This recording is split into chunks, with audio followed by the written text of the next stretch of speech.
সুধী দর্শক, এনআরবি টেলিভিশনের নিয়মিত আয়োজন ক্যানাডা জার্নালে আপনাদের সকলকে স্বাগত জানাই। আপনারা জানেন, ক্যানাডা জার্নালে আমরা সবসময় চেষ্টা করে থাকি ক্যানাডায় থাকা বাঙালিদের বিভিন্ন কর্মকাণ্ডকে তুলে ধরতে। ক্যানাডায় যে বাঙালিরা রয়েছেন তাদের সাংগঠনিক, রাজনৈতিক, সাংস্কৃতিক, সাহিত্যিক, ধর্মীয় এবং অন্যান্য সকল কর্মকাণ্ডকে আপনাদের সামনে উপস্থাপন করাই ক্যানাডা জার্নালের উদ্দেশ্য। ক্যানাডা জার্নালে আমরা ক্যানাডীয় কৃতি বাঙালিদের কীর্তিগুলোকে আপনাদের সামনে তুলে ধরতে চাই। সুধী দর্শক, আগামী 19 জুলাই বরেণ্য কথা সাহিত্যিক হুমায়ুন আহমেদের মৃত্যু দিবস। সেই দিবসকে সামনে রেখে ক্যানাডা জার্নালের আজকের অনুষ্ঠান নন্দিত কথাকার হুমায়ুন আহমেদ।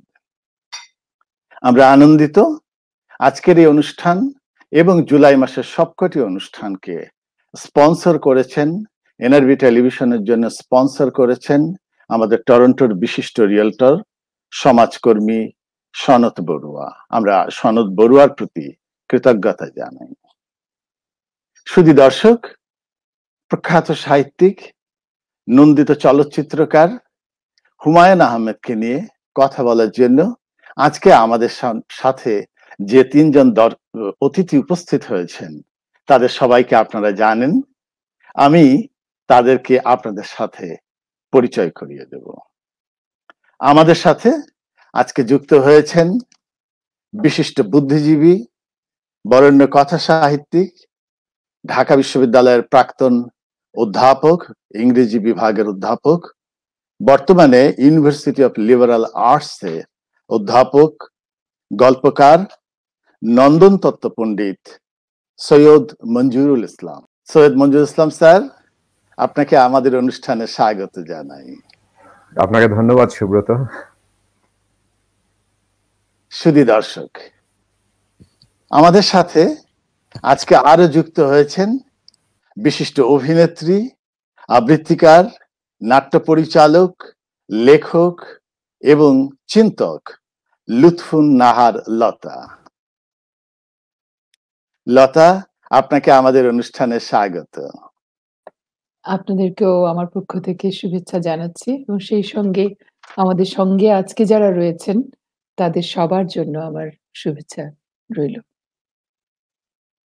সুধী দর্শক, আমাদের সাথে আরো যুক্ত হয়েছেন হুমায়ুন আহমেদের অধিকাংশ বইয়ের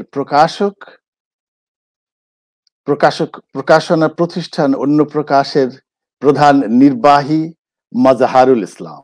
ধন্যবাদ জানাচ্ছি আমাকে আজকের এই আয়োজনে যুক্ত করার জন্য। মাজহারুল ইসলাম তিনি শুধু হুমায়ুন আহমেদের বইয়ের প্রকাশক ছিলেন না, আমি অবশ্যই উল্লেখ করব যে তিনি হুমায়ুন আহমেদের একজন সুহৃদ ছিলেন, বন্ধু ছিলেন।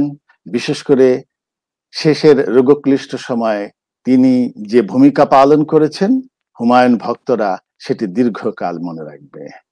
মাজহারুল ইসলাম, আপনাকে স্বাগত।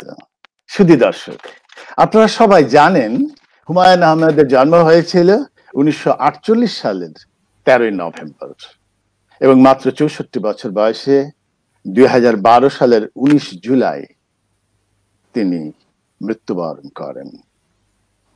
তিনি 200টির বেশি উপন্যাস, ছোট গল্পের বই এবং নন ফিকশন প্রকাশ করেছেন। তিনি 8টি সিনেমা নির্মাণ করেছেন, অনেকগুলো টিভি সিরিয়াল তৈরি করেছেন যেগুলো ব্যাপকভাবে জনপ্রিয় হয়েছিল। এই হুমায়ুন আহমেদকে নিয়ে আজকে আমাদের যে আয়োজন, সে আয়োজনে আমি প্রথমে তার জনপ্রিয়তার বিষয়ে একটু আলোকপাত করতে চাই।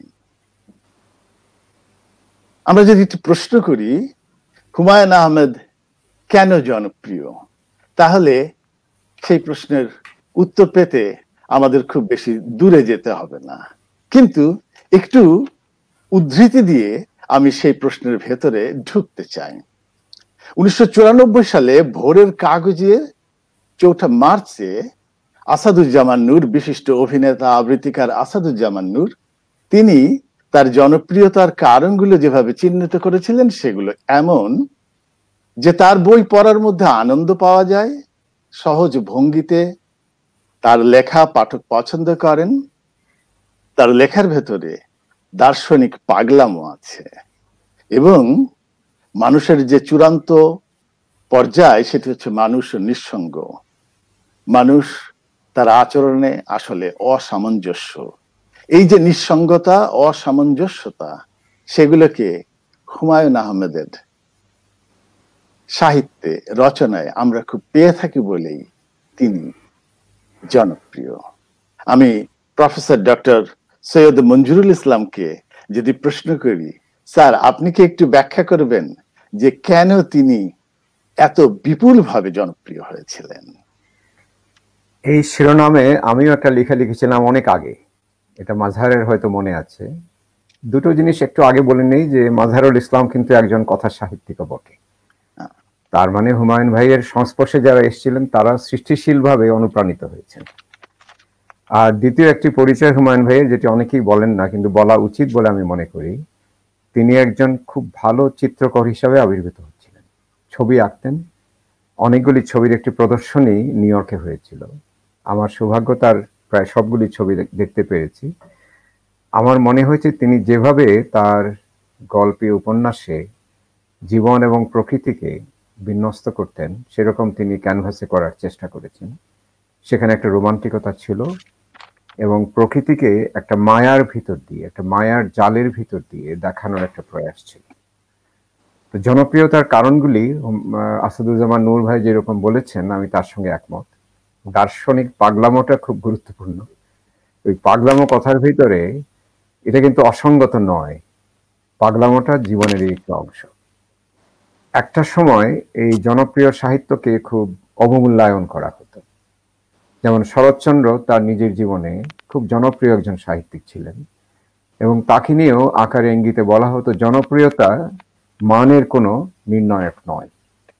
অথচ শরৎচন্দ্রের উপন্যাসে শুধু যে তিনি জনপ্রিয় বিষয়গুলি নিয়ে লিখেছেন তা নয়, নারীদের মুক্তির জন্য একটা বিশাল বার্তা তিনি সেখানে দিয়েছেন এবং সমাজ সংস্কারের প্রয়োজনীয়তা। তিনি যখন লিখছেন তখন সমাজের অচলায়তনটা আরো অনেক বেশি কঠিন ছিল, সেটি ভাঙা খুব কঠিন ছিল। তিনি সেই চেষ্টাটি করেছেন। তার অনেকগুলি উপন্যাস আছে যেগুলি এখন পড়লে মনে হবে কালের বিচারে অত্যন্ত আধুনিক। তো এই জনপ্রিয়, অজনপ্রিয় অথবা জনপ্রিয় বনাম ধ্রুপদী, এই একটা মূল্যায়ন চাপিয়ে দেয়া হয়েছে। এটা আধুনিকতার একটা ফল। আধুনিকতা যখন তৈরি হয় তখন একটা ঐতিহ্যকে তা পাশ কাটিয়ে গেল বা অস্বীকার করলো, সেটি ছিল গল্প বলার ঐতিহ্য। এখন গল্প বলার ঐতিহ্যটা আমাদের অনেক পুরনো। আমাদের দেশের দিকে তাকালে দেখবো যে এটা 1000 বছর ধরে মানুষ গল্প শুনছে।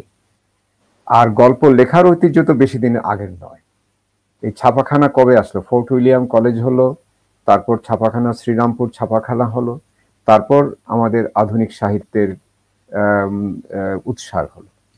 তো এই যে একটা ঐতিহ্য যেটি আমাদের এত দীর্ঘদিনের, সেটিকে পাশ কাটিয়ে শুধু আমরা ওই লিখিত সাহিত্যে ঐতিহ্যে মনোনিবেশ করলাম, কারণ সেটি ইউরোপীয় ভাষায় আধুনিক।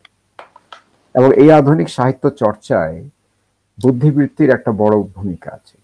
আমি বলছি না যে ওই যে বলার ঐতিহ্য, যেটি অরাল ট্রেডিশন যাকে আমরা বলছি, সেখানে যে বুদ্ধিবৃত্তি নেই তা কিন্তু নয়। খনার বচনে প্রচুর বুদ্ধি আছে।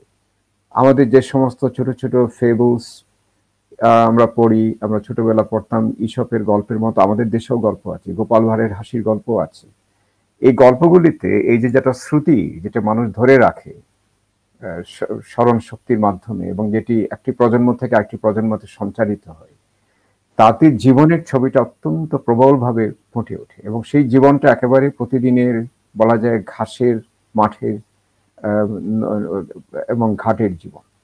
এই ঘাসের মাঠের ঘাটের জীবনকে তুলে ধরাটা খুব কঠিন কথা, খুব সহজ নয়। আপনি কবিতায় যদি একবার দৃষ্টিপাত করেন, দেখবেন আধুনিক যে কল্লোল যুগে যে কবিরা আত্মপ্রকাশ করলেন, তারা তো অত্যন্ত ইউরোপীয় ধারণায় আধুনিক। তাদের এখানে শহরটা খুব গুরুত্বপূর্ণ। সেখানে সমর সেনের কবিতায় আমি এলিয়টের প্রতিধ্বনি পাই, সেখানে কলকাতায় উটের বালিয়াড়ি দেখতে পাই, বালিয়াড়ি দেখি, উটের শাড়ি দেখি, ক্যাকটাস দেখি। কেন তিনি কলকাতায় সেগুলি বসাতে গেলেন? কারণ এলিয়ট তার ওয়েস্টল্যান্ড কবিতায় সেগুলি বসিয়েছেন। কিন্তু আমার প্রতিদিনের জীবনটা কোথায়? আছে, সমর সেনের মার্ক্সবাদী চেতনায় সেটি নিহিত, কিন্তু কোথায় যেন একটা ফাঁক থেকে যায়। জীবনানন্দ দাশকে দেখুন, একেবারে বাংলার মাঠে ঘাটে তিনি কাশফুল, ধুন্দুল, কত রকমের যে তার জীববৈচিত্র্য কবিতায়, এবং প্রত্যেকটি গ্রাম নির্ভর। তো তাকে তো আমরা কখনো বলতে পারি না যে তিনি অনাধুনিক। না, তো কিন্তু হুমায়ুন স্যার, আহমেদের, হ্যাঁ, আমি যদি আপনাকে এখানে একটু আটকাই, আপনি যে লেখাটার কথা বলছিলেন যে আপনি হুমায়ুন আহমেদকে নিয়ে আমি লিখেছেন। আমি হ্যাঁ, সেখানেই আসছি, আমি খুব হ্যাঁ, সংক্ষেপে চলে আসছি। হ্যাঁ বলুন। হ্যাঁ, না, সেখানে সেই জায়গাটায় আপনি একটা জিনিস বলেছিলেন যে হুমায়ুন আহমেদের লেখালেখি নিয়ে কোনো মন্তব্য করা একটু বিপজ্জনক, এজন্য যে আমার মনে হয়েছে তিনি সমালোচনা পছন্দ করেন না। এটা 1994 সালে প্রকাশিত হয়েছিল, আমার কাছে কপিটি আছে। হ্যাঁ, না এই জায়গাটা সমালোচনা, না হুমায়ুন ভাই সমালোচনা পছন্দ করতেন না, এটি অস্বীকার করার কোনো কারণ নেই। আচ্ছা, কারণ তিনি এতই নিমগ্ন একজন সাহিত্যিক ছিলেন, তার ধারণা ছিল তিনি সম্পূর্ণ শতভাগ উজাড় করে লিখছেন। অনেকে বলতো তিনি প্রকাশকের জন্য লিখছেন ইত্যাদি, তিনি লিখতেন বটে, কিন্তু প্রত্যেকটি লেখার পিছনে তার সমগ্র যত শক্তি, যত নিবেদন দেয়ার আছে সবই তিনি উজাড় করে দিতেন। সেজন্য হয়তো সমালোচনাটা পছন্দ করতেন না। আর সমালোচনার আরেকটা ধারা যেটা ছিল, যে ভুল ধারা, যে তাকে অপ্রমাণিত করা যে তিনি কোনো সাহিত্যিক না, এরকম আমরা দেখেছি। এটি খুবই অন্যায় তার বিরুদ্ধে যেটা হয়েছে, আমার মনে হয় সেটি নয়। তার যে ভুল ত্রুটি নেই সেটি যে বলবে সে আসলেই সাহিত্য সমালোচনাটা ঠিক বোঝে না। ভুল ত্রুটি ছিল, তার অনেক দুর্বলতা চিহ্নিত করা যায়, কিন্তু মোটা দাগে তার মতো সফল উপন্যাসিক বা গল্পকার কয়জন আছেন। আমি খুব সংক্ষেপে আবারও বলি, এত লম্বা কথাটি কি জন্য বললাম, যে একটা ভুল সিদ্ধান্ত আমরা নিয়েছি যে যেটি আমাদের জনপ্রিয় সাহিত্য, তার মানে এটি নিম্ন শ্রেণীর এবং ধ্রুপদী নয়, এবং ধ্রুপদী সাহিত্যই একমাত্র সাহিত্য। এটা ওই রিক্সা ছবি এবং গ্যালারি ছবির মধ্যে যে পার্থক্য করা হয় সেটি, এটি দুই মার্গের ছবি এবং দুই ধরনের মানুষ তার পৃষ্ঠপোষক, এবং একজন আরেকজনকে নাকচ করারও কোনো প্রয়োজন নেই। ধ্রুপদী সাহিত্য তার মহিমা নিয়ে থাকবে, কিন্তু যে সাহিত্য জনপ্রিয় হয়েছে তার কারণগুলি তো বিশ্লেষণ করতে হবে। আমি খুব সংক্ষেপে এখন শেষ করি, যেটা আসাদুজ্জামান নূর বলেছেন, তার পাশাপাশি প্রধান বিবেচনা মনে রাখতে হবে তিনি গল্প বলার ঐতিহ্যকে ফিরিয়ে নিয়ে এসেছেন। তিনি একজন লেখক হিসাবে সরাসরি পাঠকের সঙ্গে একটা সম্পর্ক সৃষ্টি করেছেন। তিনি পাঠককে হাত ধরে তার গল্পের ভিতরে নিয়ে গিয়েছেন, এবং পাঠক যতক্ষণ তার গল্প পড়ছে একটা সম্মোহনী শক্তির মাধ্যমে যেরকম একজন মানুষকে আপনি ধরে রাখতে পারেন, হুমায়ুন আহমেদের কথার জাল সেরকম একটা সম্মোহনী শক্তি তার উপর প্রয়োগ করে তাকে ধরে রেখেছে। তার পাশাপাশি দেখুন তার সংলাপ ধর্মিতা, তিনি বহুদিন পর এই ব্যাখ্যা বিশ্লেষণ অথবা বর্ণনার পরিবর্তে সংলাপটাকে প্রাধান্য দিয়েছে। এই সংলাপটা হচ্ছে প্রতিদিনের কথোপকথন। অনেকের ভিতর অনেক কথা চাপা থাকে, সেটি বলতে পারে না, কিন্তু সেটি বর্ণনা দিয়ে তার এই ক্ষোভটা আপনি প্রশমিত করতে পারবেন না। সেই বর্ণনার সঙ্গে তিনি সংলাপ ধরেছেন, এবং সংলাপের একটা বৈচিত্র্য আছে। ছোট ছোট ছোট ছোট সংলাপ, তিনি দীর্ঘ সংলাপে কখনো যাননি। নাটকে সংলাপ তিনি পরিহার করেছেন, বরঞ্চ তার সংলাপের ভিতর একটা প্রাণ ছিল, একটা সপ্রাণ চিন্তা উপস্থিত ছিল। তারপর চরিত্র চিত্রণ দেখেন, সামান্য কথায় তিনি চমৎকার চরিত্র তৈরি করেছেন। আর বর্ণনা যখন দিয়েছেন সেটিকে এমনই একটা জাদুর ভিতর ফেলে দিয়েছেন। আমাকে জাদু বাস্তবতা বলি, তার বাংলা সংস্করণ যদি আমি বলতে চাই, হুমায়ুন আহমেদের গল্পে আছে, এবং এই জাদু বাস্তবতাটা খুব একেবারে চাচাছোনা ভাবে ব্যবহার করারও আমি বিপক্ষে। কারণ প্রত্যেক সাহিত্যে জাদু বাস্তবতা আছে, আমাদেরও আছে। আমাদের লালন গীতিতে বলুন, হাসন রাজার গানে বলুন, এক ধরনের জাদু বাস্তবতা তো আমরা দেখতেই পাই। আমাদের জীবনানন্দ দাশের কবিতাতেও আমি জাদু বাস্তবতা দেখি। অর্থাৎ যেটি অতি প্রাকৃতিক বলছি সেটিকে প্রকৃতিগতভাবে একেবারে বাস্তবে নিয়ে এসে সন্নিবেশিত করলাম, কোনো বিভ্রান্তি তৈরি হলো না, এটাই তো জাদু বাস্তবতা। যে প্রতিদিন সকালে উঠে আমি যদি একটা অবাস্তবে সাক্ষাৎ পাই, সেটি যদি প্রতিদিনের অংশ হয়ে যায়, তাহলে সেটিকে তো আমি জাদু বাস্তবতা বলেই অভিহিত করি, এটাকে আর অবাস্তব বলবো না। হিমুর চরিত্র দেখেন, হিমু কিন্তু প্রত্যেকের ভিতরে আছে। প্রত্যেকের ভিতরে একজন মিসির আলী আছেন, প্রত্যেকের ভিতরে একটা শুভ্র আছে যে শুভ চিন্তার প্রতীক, প্রত্যেকের ভিতরে একটি রূপা আছে যে একটা মায়াবতী মেয়ে, যে সবার জন্য তার একটা দরদ আছে। তো এই যে প্রত্যেক মানুষের ভিতর যে প্রবৃত্তিগুলি চাপা থাকে, সেগুলি যদি একটা চরিত্র হিসাবে আত্মপ্রকাশ করে, যদি একটা জীবন হিসেবে আমাদের চারপাশে ঘুরে বেড়ায়, তখন তো তাদের সঙ্গে আমি কথা বলবোই। তো এই যে তিনি সহজ একটা বাতাবরণ সৃষ্টি করে মানুষকে কথার জালের ভিতর না ফেলে এই কলাকুশল যে কলকবজা সাহিত্যের তার ভিতর দিয়ে নিয়ে একটা বুদ্ধিভিত্তিক চর্চায় না ফেলে খুব সরল সহজভাবে প্রতিদিনের জীবনযাপনের চিত্রগুলির মাধ্যমে ছোট ছোট ছবি এঁকে যদি তিনি সেগুলি প্রাণবন্ত করতে পারেন, আর সবচেয়ে বড় জিনিস তার গল্পের যে টান টান উত্তেজনা থাকে, একেবারে ধরে রাখার ক্ষমতা, এটি কজনের আছে? এই সবগুলির যোগফল তাকে জনপ্রিয় করেছে। আর একটা জিনিস, দুটো জিনিস বলে শেষ করি, পরে আবার বলবো। একটা হচ্ছে তরুণদের ভিতরে যে সমস্ত চিন্তা ঘুরপাক খায়, সেগুলি তিনি খুব প্রকৃষ্টভাবে বুঝতে পারতেন। আর একটা বিষয় হচ্ছে প্রত্যেকের ভিতরে একটা স্মৃতি কাতরতা থাকে, যাতে আমরা নস্টালজিয়া বলি, গ্রামের প্রতি, ফেলে আসা জীবনের প্রতি, কোনো একটা দৃশ্য যেটি আপনার পরিপূর্ণ না হতেই মিলিয়ে গেছে জীবনের। হয়তো কাউকে আপনি দেখেছেন এক ঝলক, সেই দেখার মধ্যে যে একটা খণ্ড লুকিয়ে ছিল তার সম্পূর্ণটা আপনি আবিষ্কার করছেন।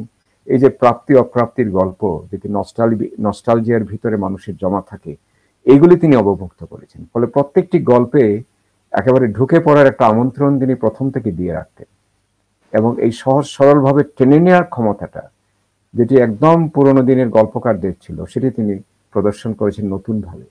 ফলে তরুণরা যখন একটা ক্ষুধা ছিল যে একটা গল্প আমি চাই যে আমাকে অধিকার করে রাখবে, তিনি তা দেওয়ার চেষ্টা করেছেন। এই জন্য যোগফলগুলি এক হয়ে যাওয়ায় তিনি জনপ্রিয় হয়েছেন। অনেক ধন্যবাদ আপনাকে। শুধু দর্শক, আমি একটুখানি এর সাথে যোগ করতে চাই যে 1994 সালে প্রফেসর সৈয়দ মঞ্জুরুল ইসলামের লেখাটি যখন ভোরের কাগজে প্রকাশিত হয়েছিল, অনেকেই বিস্মিত হয়েছিলেন, আমিও হয়েছিলাম। এ কারণে যে তার মতো একজন বুদ্ধিজীবী, বিশ্ববিদ্যালয়ের অধ্যাপক, যারা অধিকাংশই হুমায়ুন আহমেদের জনপ্রিয় হওয়ার যে ব্যাপারটি সেটিকে নেতিবাচক ভাবে দেখতেন, কিন্তু প্রফেসর সৈয়দ মঞ্জুরুল ইসলাম সেই সময় ইতিবাচক ভাবে দেখেছেন। এবং আজকে সে ঘটনার প্রায় 26 বছর পরে এসে প্রফেসর ইসলাম যে সেই ইতিবাচকতায় দাঁড়িয়ে আছেন এবং ব্যাখ্যা করলেন, সেই জিনিসগুলো আমাদের দর্শকদের নিশ্চয়ই অনেক ভালো লেগেছে। অনেক ধন্যবাদ। আপনার কাছে আবার ফিরে আসব। এবার একটু লতার কাছে যাই। লতা, আপনি তো হুমায়ুন আহমেদের লেখা, তার নির্দেশিত, পরিচালিত ও নাটকে, সিনেমায় কাজ করেছেন। এই যে সেগুলো যখন অনেক অনেক দর্শক নন্দিত হয়েছে, তখন আপনার কি মনে হয়েছে যে মানে ওই ওই সিনেমা বা নাটকের কোন বিষয়গুলো আসলে দর্শককে টানতো, একটু কি বলবেন? হুমায়ুন আহমেদ, আমি বলবো পুরোপুরি একজন স্টোরি টেলার। উনি আপনার চলচ্চিত্র করেছেন, সেখানেও গল্প আছে। সেই গল্পগুলো উনি একজন খুব সুনিপুণ এবং দক্ষ স্টোরি টেলারের মতোই বলে গেছেন। আর বলেছেন নাটকে বা ওনার যাবতীয় গল্পে তো অবশ্যই, কিন্তু সেই স্টোরি টেলিং এর ভেতরে উনি নিজে থাকতেন। সেই জিনিসটা একটা বড় বিষয়। আর বাঙালি মধ্যবিত্ত জীবনকে উনি এমনভাবে চিত্রায়িত করেছেন, এমনভাবে বলেছেন, যে কথা মঞ্জুরুল ইসলাম ভাই বললেন, সেই জিনিসগুলো আমি আমি সাক্ষী। ওনার নাটকের ডায়ালগের কথা বলবো। ছোট ছোট ডায়ালগ। হুমায়ুন আহমেদের নাটক করার খুব আনন্দ ছিল। আমাদের কখনোই মুখস্থ করতে খুব একটা বেগ পেতে হয়নি। কখনো বড় কোনো ডায়ালগ না, ছোট ছোট ডায়ালগ, কথার পিঠে কথা। ঠিক একটা কথার সাথে যেমন আরেকটা কথা আসে, কেমন আছো, ভালো আছি, এই ধরনের কথার পিঠে কথা দিয়ে দিয়ে ছোট ছোট ছোট ছোট ডায়লগ। এবং সেই কথাগুলো, এই যে মধ্যবিত্ত জীবন আমরা দেখেছি, বিশেষ করে আমার কিছু নাটক, যেসব নাটকের সাথে আমি কাজ করেছি, সেখানে এই মধ্যবিত্ত জীবনের মানুষের এবং বাংলাদেশের, আমি বলবো শতভাগের মানুষেরই কথা প্রায় সেখানে আছে। বেশিরভাগ মানুষের হৃদয়ের কথা, অভাবের কথা, অভিযোগের কথা, জীবনের না পাওয়ার কথা, এবং যে না পাওয়াকে কেন্দ্র করে তার জীবন বৃত্তায়িত হয়, জীবন ঘুরতে থাকে এবং সে সামনে এগিয়ে যায়, কিন্তু না পাওয়াটা কখনো ভোলেন না বা ভোলে না। তো সেই সমস্ত অপ্রাপ্তির কথা এবং মানব জীবনের যে হতাশা, বেদনা, দুঃখ, তার মধ্যে দিয়েও যে মানুষ হাসে, কাঁদে এবং জীবনকে সামনে এগিয়ে নিয়ে যায়, সেই জিনিসগুলো সবসময় দেখিয়েছেন। আর ওনার সব গল্পে, সব লেখাতে কোনো না কোনোভাবে একটা জায়গায় গিয়ে মানুষ ভীষণ একাত্ম হয় এত বেশি, যেমন আপনারা জানেন যে আম আমার কিছু নাটকে বিশেষ করে আজ রোববার নাটকের বাকের ভাইকে যখন ফাঁসি হয়, তখন সারা বাংলাদেশে একটা সাংঘাতিক রকমের একটা সংগ্রাম শুরু হয়ে গেল। আমাদের বহুব্রীহির নাটকে যখন ডাক্তার চলে গেল, কেন ডাক্তারকে বোকা দেখানো হলো, এই জন্য একেবারে মেডিকেল কলেজের ছাত্ররা তারা সব আন্দোলন শুরু করলো। মানুষ দূর দূরান্ত থেকে, যে যেখানে আছে বহুদূর থেকে তার একটি বই পড়ে তাকে ভালোবাসতে শুরু করেছে। এই যে ব্যাপারটা, যে একাত্ম হয়ে যাওয়া, আমার মনের কথাটা, যে কথা অনেক গভীর গোপনে আছে, যে কথা আমি বলতে পারছি না, সেই কথা একজন লেখক বলে দিচ্ছেন আরেকটি চরিত্রের মুখ দিয়ে। তখন আমার ওই গল্পটি পড়বার পরে আমার অশ্রু সিক্ত হচ্ছে আমার চোখ। এই যে মানুষের এই যে একাত্ম হয়ে যাওয়াটা, এই যে তার অনুভূতিকে স্পর্শ করা, জীবনকে স্পর্শ করা সামগ্রিকভাবে, অভাব, অভিযোগ, সংসারে মধ্যবিত্ত পরিবারের একজন বাবার ডায়লগ গুলো কেমন হয়, একজন মায়ের ডায়লগ কেমন হয়, একজন আত্মীয় স্বজনের তাদের ফন্দি ফিকির, এই যে বলছেন যেখানে খায়ের ভাই থাকে আমাদের এই নাটকে, উনি এসে বলেন যে আপনি হলেন বটবৃক্ষ, আপনার ছায়ায় আমরা সবাই এসে বসবো, পাখিরা যেমন বটবৃক্ষে বসে। আমি আমার নাতনিকে নিয়ে আসিছি, এখানে আমি থাকবো, আমি তো যাবার কথা ভাবতেছি না। হ্যাঁ, এই দেখেন গ্রামের মানুষ কিন্তু এসে এভাবেই ওঠে। আবার ডায়লগের মধ্যে আছে, মামার চরিত্র দিয়ে বলাছে, মামার মুখ দিয়ে বলাচ্ছে, সিন্দাবাদের ভূতের মতো দুলাভাইয়ের ঘাড়ে চেপে বসেছে, এ তো আর যাবার কোনো নাম লক্ষণ দেখছি না। এই ধরনের ঘটনা কিন্তু আমাদের প্রাত্যহিক জীবনে ঘটে, আমরা সবসময় দেখতে পাই। গ্রাম থেকে যখন আমাদের গ্রামের আত্মীয় স্বজন আসে, তখন কিন্তু কলাটা, মূলাটা, একটা কাঁঠাল, একটা হাঁস, মুরগি এসব নিয়ে আসে। ওনার নাটকে এই সমস্ত জীবন তুলে আনা আসলে সামগ্রিকভাবে মানুষের জীবনকে ছুঁয়ে যাওয়া ওনার ছিল তার প্রধান বৈশিষ্ট্য। তরুণদের তো কথা বলেছি বা জানি আমরা যে তরুণদের মনের ভেতরে একটা রহস্যের পৃথিবী আছে।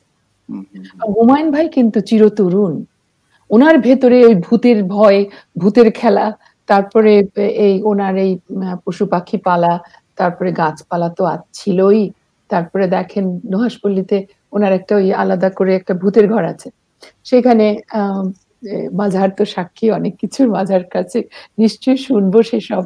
তো এই ধরনের এক্সপেরিমেন্ট করতে ভালোবাসতেন, ভয় দেখাতে ভালোবাসতেন, ভয় পেতেও ভালোবাসতেন, আর নানা রকম পাগলামি ওনার ভেতরে ছিল, যেগুলো আসলে প্রকৃতপক্ষে প্রতিটি মানুষের ভেতরে সুপ্ত থাকে। অনেক ধন্যবাদ আপনাকে। তাহলে আমরা একটু মাঝহারুল ইসলামের কাছে আসি। আপনার কাছে আমি হুমায়ুন আহমেদের বইয়ের এই প্রকাশ সংক্রান্ত কিছু জিনিস জানতে চাইবো। প্রথমে একটুখানি জানি যে আপনি হুমায়ুন আহমেদের মোট কতগুলো বই প্রকাশ করেছেন? আমরা প্রায় 120টির মতো বই প্রকাশ করেছি হুমায়ুন আহমেদের। আচ্ছা, যদি আমি বলি যে ধরুন আমাদের হিসাবে আমরা দেখতে পাচ্ছি যে শরৎচন্দ্র, যিনি বাংলা সাহিত্যের সবচেয়ে জনপ্রিয় লেখক বলে আমরা জানি, তিনি 1938 সালে জন্মগ্রহণ করলেন। তারপরে প্রায় 40-50 বছর ধরে তিনি কিন্তু অনেক জনপ্রিয় একজন লেখক। আর শরৎচন্দ্রের মৃত্যুর ঠিক 10 বছর পরে হুমায়ুন আহমেদের জন্ম হলো, এবং আমরা দেখেছি মোটামুটি ভাবে 1974-75 সাল থেকে হুমায়ুন আহমেদ আমাদের বিশেষ করে বাংলাদেশে, পরবর্তীকালে পশ্চিম বাংলাতেও বিপুলভাবে জনপ্রিয়। এই যে শরৎচন্দ্র এবং হুমায়ুন আহমেদের যে জনপ্রিয়তা, সেটি যদি আমরা বই প্রকাশের মাপকাঠিতে দেখি, তাহলে কি একটু আপনি একটা পর্যালোচনা করে আমাদেরকে বলতে পারেন যে আপনারা তার কত লক্ষ বা কত কোটি বই কপি ছেপেছেন, এবং বা শরৎচন্দ্র আসলে কত সংখ্যক বই তার বিক্রি হতো, বা এরকম একটা নিরিখ তৈরি করা যায় কিনা? ধন্যবাদ আপনাকে। আসলে এখানে প্রথমেই যে বিষয়টি হচ্ছে, শরৎচন্দ্রের সাথে যদি আমরা তুলনা করি, শরৎচন্দ্র যে সময়ে জনপ্রিয় ছিলেন সেই সময়ে পাঠকের সংখ্যা যদি বিচার করা হয় এবং তার একটি বইয়ের বিক্রির কথা যদি আমরা চিন্তা করি, যে পরিমাণ বই পাঠকের হাতে যেত, সেই তুলনায় হুমায়ুন আহমেদের সংখ্যাটি অনেক বেশি, বেশ কয়েক গুণ বেশি। মানে তার একটি বই আমরা ২১-এর বইমেলায় ৬৫,০০০ কপি পর্যন্ত বিক্রি করেছি ২১ দিনের বই, ২৮ দিনের বইমেলাতে। এটি কিন্তু একটি বিস্ময়কর ঘটনা। এটি শুধু বাংলাদেশে না, আমি মনে করি যে এটা বাংলা সাহিত্যের ইতিহাসে একটি বিরল ঘটনা, যে কোনো বই মানে ২৮ দিনে ৬৫,০০০ কপি বিক্রি হতো। তো এটা মানে আমার কাছে যেটা মনে হতো, যে কথাগুলো কিছুক্ষণ আগে সৈয়দ মঞ্জুরুল ইসলাম বললেন এবং লুৎফুর লতা বললেন, সেই সূত্র ধরে আমিও যেটা বলতে চাই যে আসলে তিনি মানে মানুষের, পাঠকের ঠিক চাহিদাটা কি সেটা বুঝতেন। পাঠকের নারীকে স্পর্শ করে তিনি লিখতেন, যেটা পড়লে মনে হতো যে আমার চারপাশের গল্প আমি শুনছি, আমার পরিবারের গল্প শুনছি, আমার পাশের বাড়ির গল্প শুনছি, আমার বন্ধুর গল্প শুনছি। তো এরকম একটা বিষয় থাকতো তার লেখার মধ্যে হয়তো, এবং সে কারণেই মানে তার এই বিপুল জনপ্রিয়তা অর্জন হতো। যেমন ২১-এর বইমেলায় সবসময় তাকে একটা প্রশ্ন করা হতো যে আপনি বাংলা সাহিত্যে বিশাল পাঠক সৃষ্টি করেছেন, আপনার কারণে ২১-এর বইমেলা আজকে প্রাণবন্ত। তো উনি কিন্তু সবসময় এটা বিনয়ের সঙ্গে এই কথাটি প্রত্যাখ্যান করতেন। উনি বলতেন যে না, আমি বাংলা সাহিত্যের পাঠক আমি আসলে সৃষ্টি করতে পারিনি। আমি যদি বাংলা সাহিত্যের পাঠক সৃষ্টি করতে পারতাম, তাহলে যে পাঠকরা আমার ৬৫,০০০ বই কিনছে, যে ৬৫,০০০ পাঠক, এরা কিন্তু অন্যান্য লেখকদের বইও কিনত। তো আমি সেটা হলে আমি সবচেয়ে বেশি খুশি হতাম, কিন্তু দুর্ভাগ্যজনক যে সেটি হয়নি। যেটা হয়েছে যে আমি আমার পাঠক তৈরি করতে পেরেছি, এবং এটি একটি সত্য ঘটনা যে একই সঙ্গে দেখা যাচ্ছে যে একই স্টলে ২১-এর বইমেলায় মানে হুমায়ুন আহমেদের বই যেভাবে বিক্রি হচ্ছে, পাঠকের কাছে যাচ্ছে, কিন্তু সেইভাবে কিন্তু আমরা দেখছি যে অন্যান্য বইগুলো পাঠক সেইভাবে স্পর্শ করছে না। এটি তার একটি সম্মোহনী ক্ষমতা ছিল বলে আমি মনে করি আর কি। কারণ তার মানে একটা জিনিস যদি আমরা এইভাবে চিন্তা করি, যে দেখেন যে হুমায়ুন আহমেদ পৃথিবীতে আসার আগে তখনও কিন্তু টিনের চালে বৃষ্টি পড়তো, তখনও ভরা জ্যোৎস্নায় চারপাশ আলোকিত হতো, তখনও বৃষ্টিতে কদম ফুল ফুটতো। কিন্তু এই জ্যোৎস্না এবং বৃষ্টি যে উপভোগ করা যায়, এই জিনিসটি কিন্তু হুমায়ুন আহমেদ তার লেখায়, তার নাটকে, সিনেমায় তিনি বারবার তিনি দেখিয়েছেন, মানুষকে বুঝিয়েছেন যে এগুলো শুধু দেখার জিনিস না, এগুলো উপভোগ করার জিনিস। এরকম ছোটখাটো নানা বিষয় এগুলো উনি এত সুন্দরভাবে তুলে ধরতেন তার লেখায়, যেটি আমার মনে হয় যে প্রধান কারণ হতে পারে তার এই জনপ্রিয়তার। আমি যদি এই সাথে আরেকটু প্রশ্ন করে রাখি, আপনি কি বলবেন যে তার কোন গ্রন্থটি সবচেয়ে বেশি কপি বিক্রি হয়েছে এ পর্যন্ত? এখন পর্যন্ত সবচেয়ে বেশি বিক্রিত বই হচ্ছে রূপার পালঙ্ক। আচ্ছা, সংখ্যাটি কেমন হবে কপি?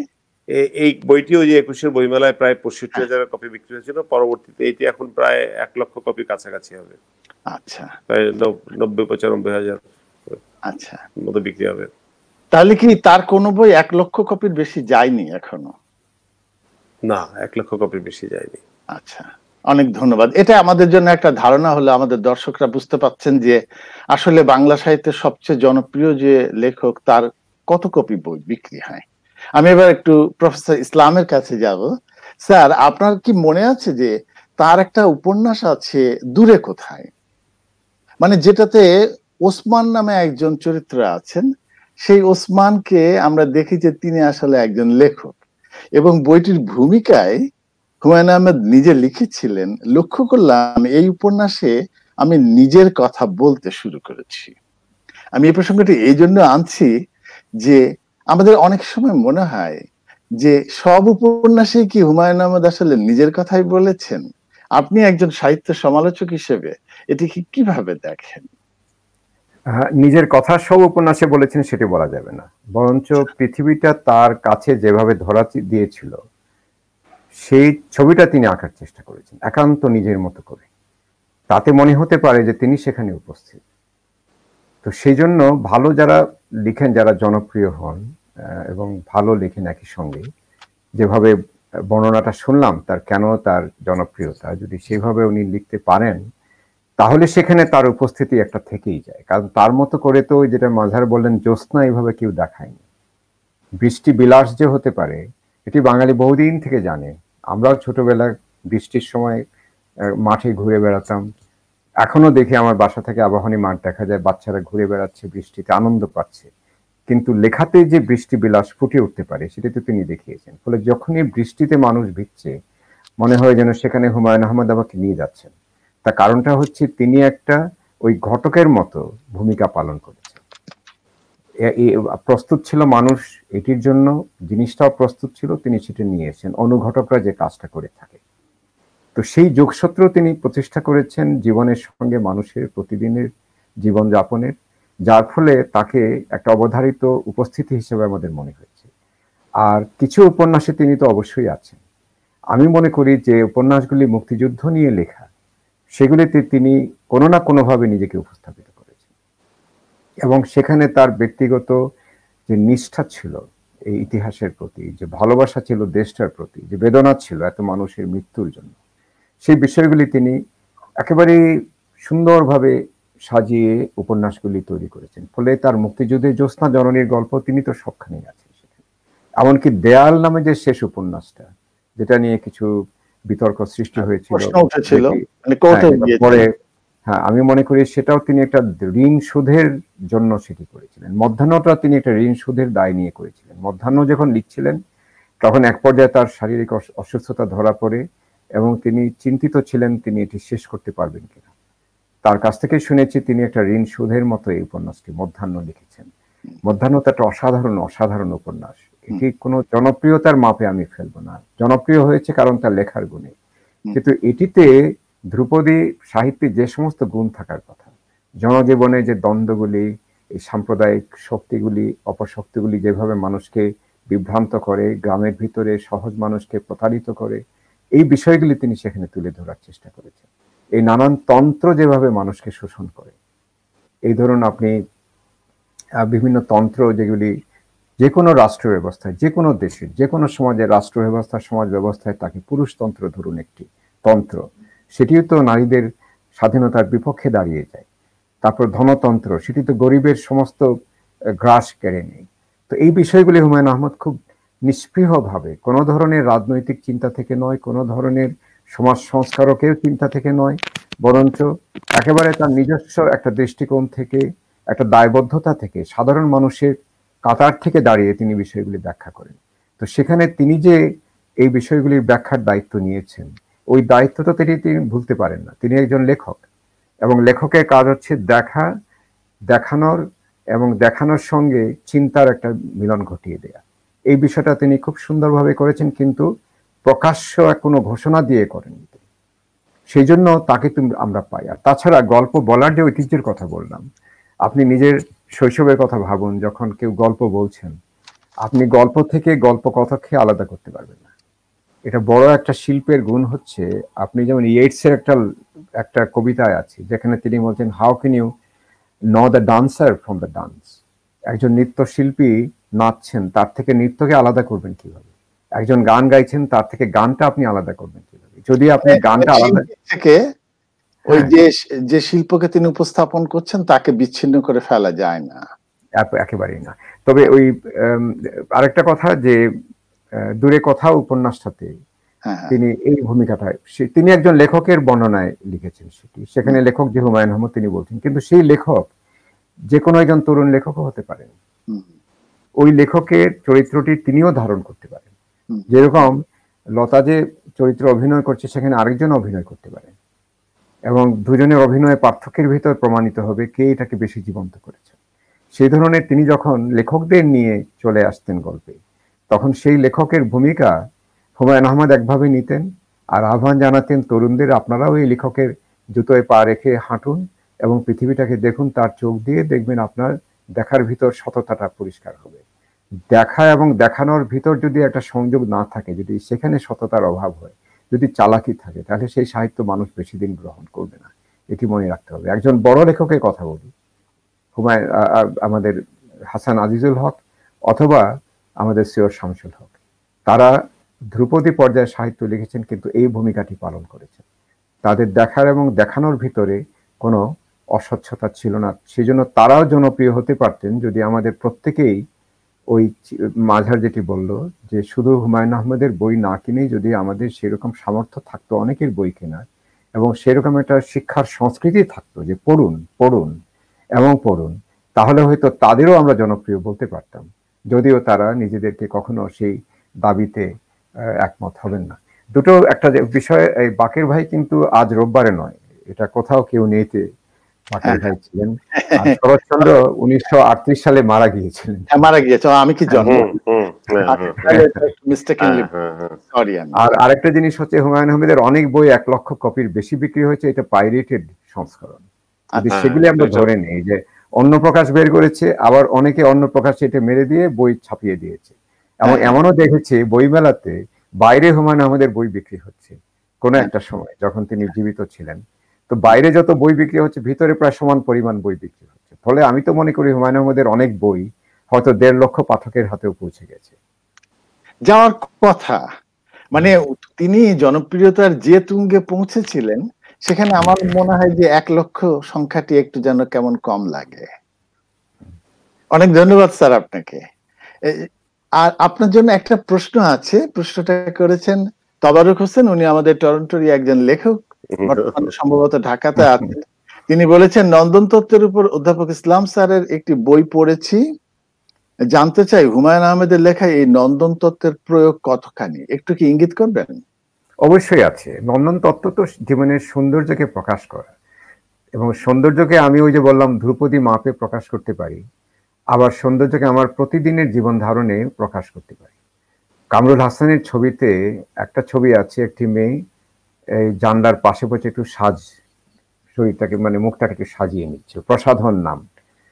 এটা কামরুল হাসান না জয়নুল আবেদিন এই মুহূর্তে আমার মনে নেই, দুজনের একজন হবে। তারা তো মানুষের একেবারে জনজীবনের ভিতরের উত্তাপটাকে গ্রহণ করেছেন। তো এই যে একটি মেয়ে যখন কিছুক্ষণের অবসরে গ্রামের মেয়ে প্রসাধন করছে, এর ভিতরে যে নন্দন তত্ত্ব, এটির তুলনা তো আমি একেবারে একটা বড় যাকে বলে মেক ওভার সেলনে একজন প্রসাধন নিচ্ছেন, এটার সঙ্গে আমি সেটাকে বসাতে পারি না। আমার তো ওই মেয়েটির প্রসাধনটাকে অনেক নান্দনিক মনে হয়, কারণ তার জীবনের স্পর্শ সেখানে আছে। যে সৌন্দর্যে জীবনের স্পর্শ থাকে, যেটি কলা কৈবল্যপাদের একেবারে তর্কে পড়ে একে পরিশোধিত, পরিমার্জিত, পরিশ্রুত একটা সত্তা হিসাবে বিরাজ করে না, সেটাও তো সৌন্দর্য। আমার মায়ের মুখের যে আদলটা আমি ধরে রাখছি, সেটা কিন্তু প্রসাধন চর্চিত আদল নয়, এটি তার প্রতিদিনের ছবি। সেটি যে সৌন্দর্য আছে, আমি তো তার এই সেজেগুজে তিনি মা স্কুলে যেতেন, কিছুটা মুখে প্রসাধন দিতেই হতো তাকে, এটা তো একটা চর্চার বিষয়। কিন্তু আমার মনে হয় সেই মুখ থেকে আমার বেশি প্রিয় মুখ হচ্ছে প্রতিদিনের মা যখন হয়তো গল্প বলতেন অথবা একটা রান্না করছেন, রান্নাঘরে গিয়ে ঘর্ম ঘাম ক্লান্ত একটা মুখ দেখতে পাচ্ছি, সেটিকে আমার বেশি অন্তরঙ্গ মনে হতো। তো হুমায়ুন আহমেদ এই অন্তরঙ্গ জীবন দৃষ্টির যে ছবিগুলি দেখিয়েছেন, অন্তরঙ্গ জীবন দৃষ্টির প্রক্ষেপণ করেছেন, সেগুলিকে আমি মহৎ নান্দনিক বলব। আর নন্দন তত্ত্বের একটা বিষয় হচ্ছে আমার মনটাকে একটু পরিশোধিত করে ফেলে, আমার প্রতিদিনের বাস্তবতার এই জল কাদা থেকে সরিয়ে আমাকে একটা উন্নত মানে স্তরে নিয়ে যায়। সেই উন্নত স্তরটা যে একেবারে ধ্রুপদী উন্নত চিন্তার স্তর তা তো নয়। আমার গ্রামের বেশিরভাগ মানুষের জীবনে তো সেই সুযোগটা আসেই না তাদের, কিন্তু তাদের কি নন্দন তত্ত্ব নেই? তাদের জীবনে কি সৌন্দর্য নেই? জীবনানন্দ দাশের কবিতায় কি সৌন্দর্য নেই? যে সৌন্দর্য জীবনানন্দ দাশ এঁকেছেন সেটি তো আমার মনে করি যে অনেক বড় কবিও আঁকতে ব্যর্থ হবেন। তো সেই নন্দন তত্ত্বের চর্চা হুমায়ুন আহমেদ করেছেন। তবারকে ধন্যবাদ। তবারক তো কানাডা এবং বাংলাদেশ দুই দেশেরই মানুষ, গল্প লেখেন। ঠিক আছে, আমি একটুখানি আপনাকে ছোট্ট একটা প্রশ্ন রাখি। আপনি তো কানাডার কুইন্স বিশ্ববিদ্যালয় থেকে পিএইচডি করেছেন, আপনার পিএইচডির বিষয় ছিল তো ইয়েটসের কবিতা। ইয়েটসের কবিতা, এবং সেখানে ইমানুয়েল সুইডেনবর্গ, এক সুইডিশ দার্শনিক, তার দর্শনের প্রভাব। 5টি বছর আমি কানাডায় ছিলাম, সেখানে আমার সন্তানের একমাত্র সন্তানের জন্ম হয়েছে। কানাডার প্রতি আমার আলাদা একটা আবেগ আছে। আবার যাওয়া হয়নি। আমি এখনো সেই কিংস্টন শহরটি, এখন রাজরাজার ব্যাপার, কুইন্স ইউনিভার্সিটি, কিংস্টন ইত্যাদি, এবং আমি যেখানে থাকতাম আমি তো প্রিন্সেস স্ট্রিট তার পাশেই। তো এই রাজরাজারা শহরে আমি খুবই একটা আনন্দ পেয়েছি 5টি বছর। আপনি জেনে আনন্দিত হবেন যে আমাদের টরন্টোতে একজন লেখক আছেন সুজিত কুসুম পাল, তিনি বাংলায় গ্রন্থ লিখেছেন ইয়েটসের কবিতায় নারী ও নিকুঞ্জ। ও আচ্ছা, বাহ। তিনি একটি প্রশ্ন করেছেন, প্রশ্নটার উত্তর সম্ভবত আমাদের মাজহারুল ইসলাম বলতে পারবেন। আপনি তো দেয়াল উপন্যাসটি প্রকাশ করেছিলেন, দেয়াল উপন্যাস যখন প্রকাশ হয় তখন সুজিত কুসুম পালের প্রশ্নটি হচ্ছে এরকম যে এটি প্রশ্নটা একটু নিচে নেমে গেছে। আচ্ছা, মানে উনি প্রশ্ন করছিলেন যে এটি নিয়ে যে প্রথম আলোতে আমরা দেখেছি যে একটা প্রশ্ন উঠেছিল, সে পরবর্তীকালে কি দেয়ালের ওই যে বিষয়টার উপরে আলোকপাত করে কোর্ট পর্যন্ত গিয়েছিল সেটি কি পরিবর্তন করা হয়েছিল? একটু কি বলবেন মাজহারুল ইসলাম? না, এটা আসলে পরিবর্তন করা হয়নি। এটা ঠিক উনি যেভাবে লিখেছিলেন সেভাবেই বইতে পরিবর্তিত হয়েছে। আচ্ছা আচ্ছা, অনেক ধন্যবাদ। আমরা এবারে আরেকটু এই লুৎফুন্নাহার লতার কাছে আসি। লতা, আমরা যদি বলি যে তার টিভি সিরিয়াল এইসব দিনরাত্রি, বহুব্রীহি, অয়ময়, আজ রবিবার অসম্ভব জনপ্রিয়, মানে টেলিভিশনের কোনো নাটক তার আগে আমরা এরকম করে জনপ্রিয় হতে দেখিনি। আপনি তার কোন কোন নাটকে ছিলেন এবং কেমন করে সেই জায়গাগুলোতে আপনার অনুভব ছিল, সম্পৃক্তি ছিল, যদি একটু বলেন? আমি হুমায়ুন ভাইয়ের নাটক এইসব দিন রাত্রিতে আমার প্রথম ওনার সাথে কাজ করা, এবং তখন আমি মাত্র ইউনিভার্সিটি শেষ করে ঢাকা এসেছি এবং নাগরিকের সাথে নাটক করছি মঞ্চে। তো নূর ভাই একদিন রিহার্সালে, নাগরিকের আমাদের নিজস্ব রিহার্সালে বললেন যে কালকে তোমাকে একটু আসতে হবে টিভিতে। তখন ওই আইএফএসসি ব্যাংকে চাকরিও করছি। তো আমি বললাম আচ্ছা ঠিক আছে, আমি তাহলে কখন আসবো? তো বললেন যে বিকেলে। গেলাম, তারপরে দেখা হলো, যাই হোক। তো সেটাও একটা খুব মজার, একটা বোর্ড রুমে একটা মিটিং হচ্ছিল। তো আমিও তখন তো ঢাকায় নতুন, আর সবাইকে অত ভালো করে সবার সাথে অত পরিচয় হয়নি। তো রিহার্সালে গেছি, রিহার্সাল ঠিক না, এটা একটা মিটিং ছিল। তো গিয়ে দেখছি হুমায়ুন ভাইকে তো চিনি না, বসে আছেন। তো মোস্তাফিজ ভাইকে চিনি আগে থেকে, তার আগে আমি আরো টিভিতে কাজ করেছি। তো মোস্তাফিজ ভাইয়ের সামনে দাঁড়ালাম, তো দুটি ক্যারেক্টার আছে, একটা হচ্ছে এই বাড়ির এইসব দিন রাত্রির বাড়িতে একটা বউ আসবে, সেই বউটার চরিত্রটা এখনো আছে, আর আচ্ছা এই বাড়িতে একটা মেয়ে, কিন্তু মেয়েটার অনেক একটু ইয়ে থাকবে, ছেলে মানুষই থাকবে, একটু বায়না থাকবে, সে এক জাদুকরের প্রেমে পড়বে, এরকম একটা ব্যাপার ট্যাপার, তুমি কোনটা করবে? যে তো আমি বললাম যে আমি তো জানি না, নাট্যকার যিনি নাট্যকার তিনি বলতে পারবেন, আমি হুমায়ুন ভাইকে মনে করি নাই যে উনি হুমায়ুন ভাই, কারণ উনি বসে আছেন ছোটখাটো একটা মানুষ, মনে হচ্ছে একটা ছেলে বসে আছে ওখানে কেউ।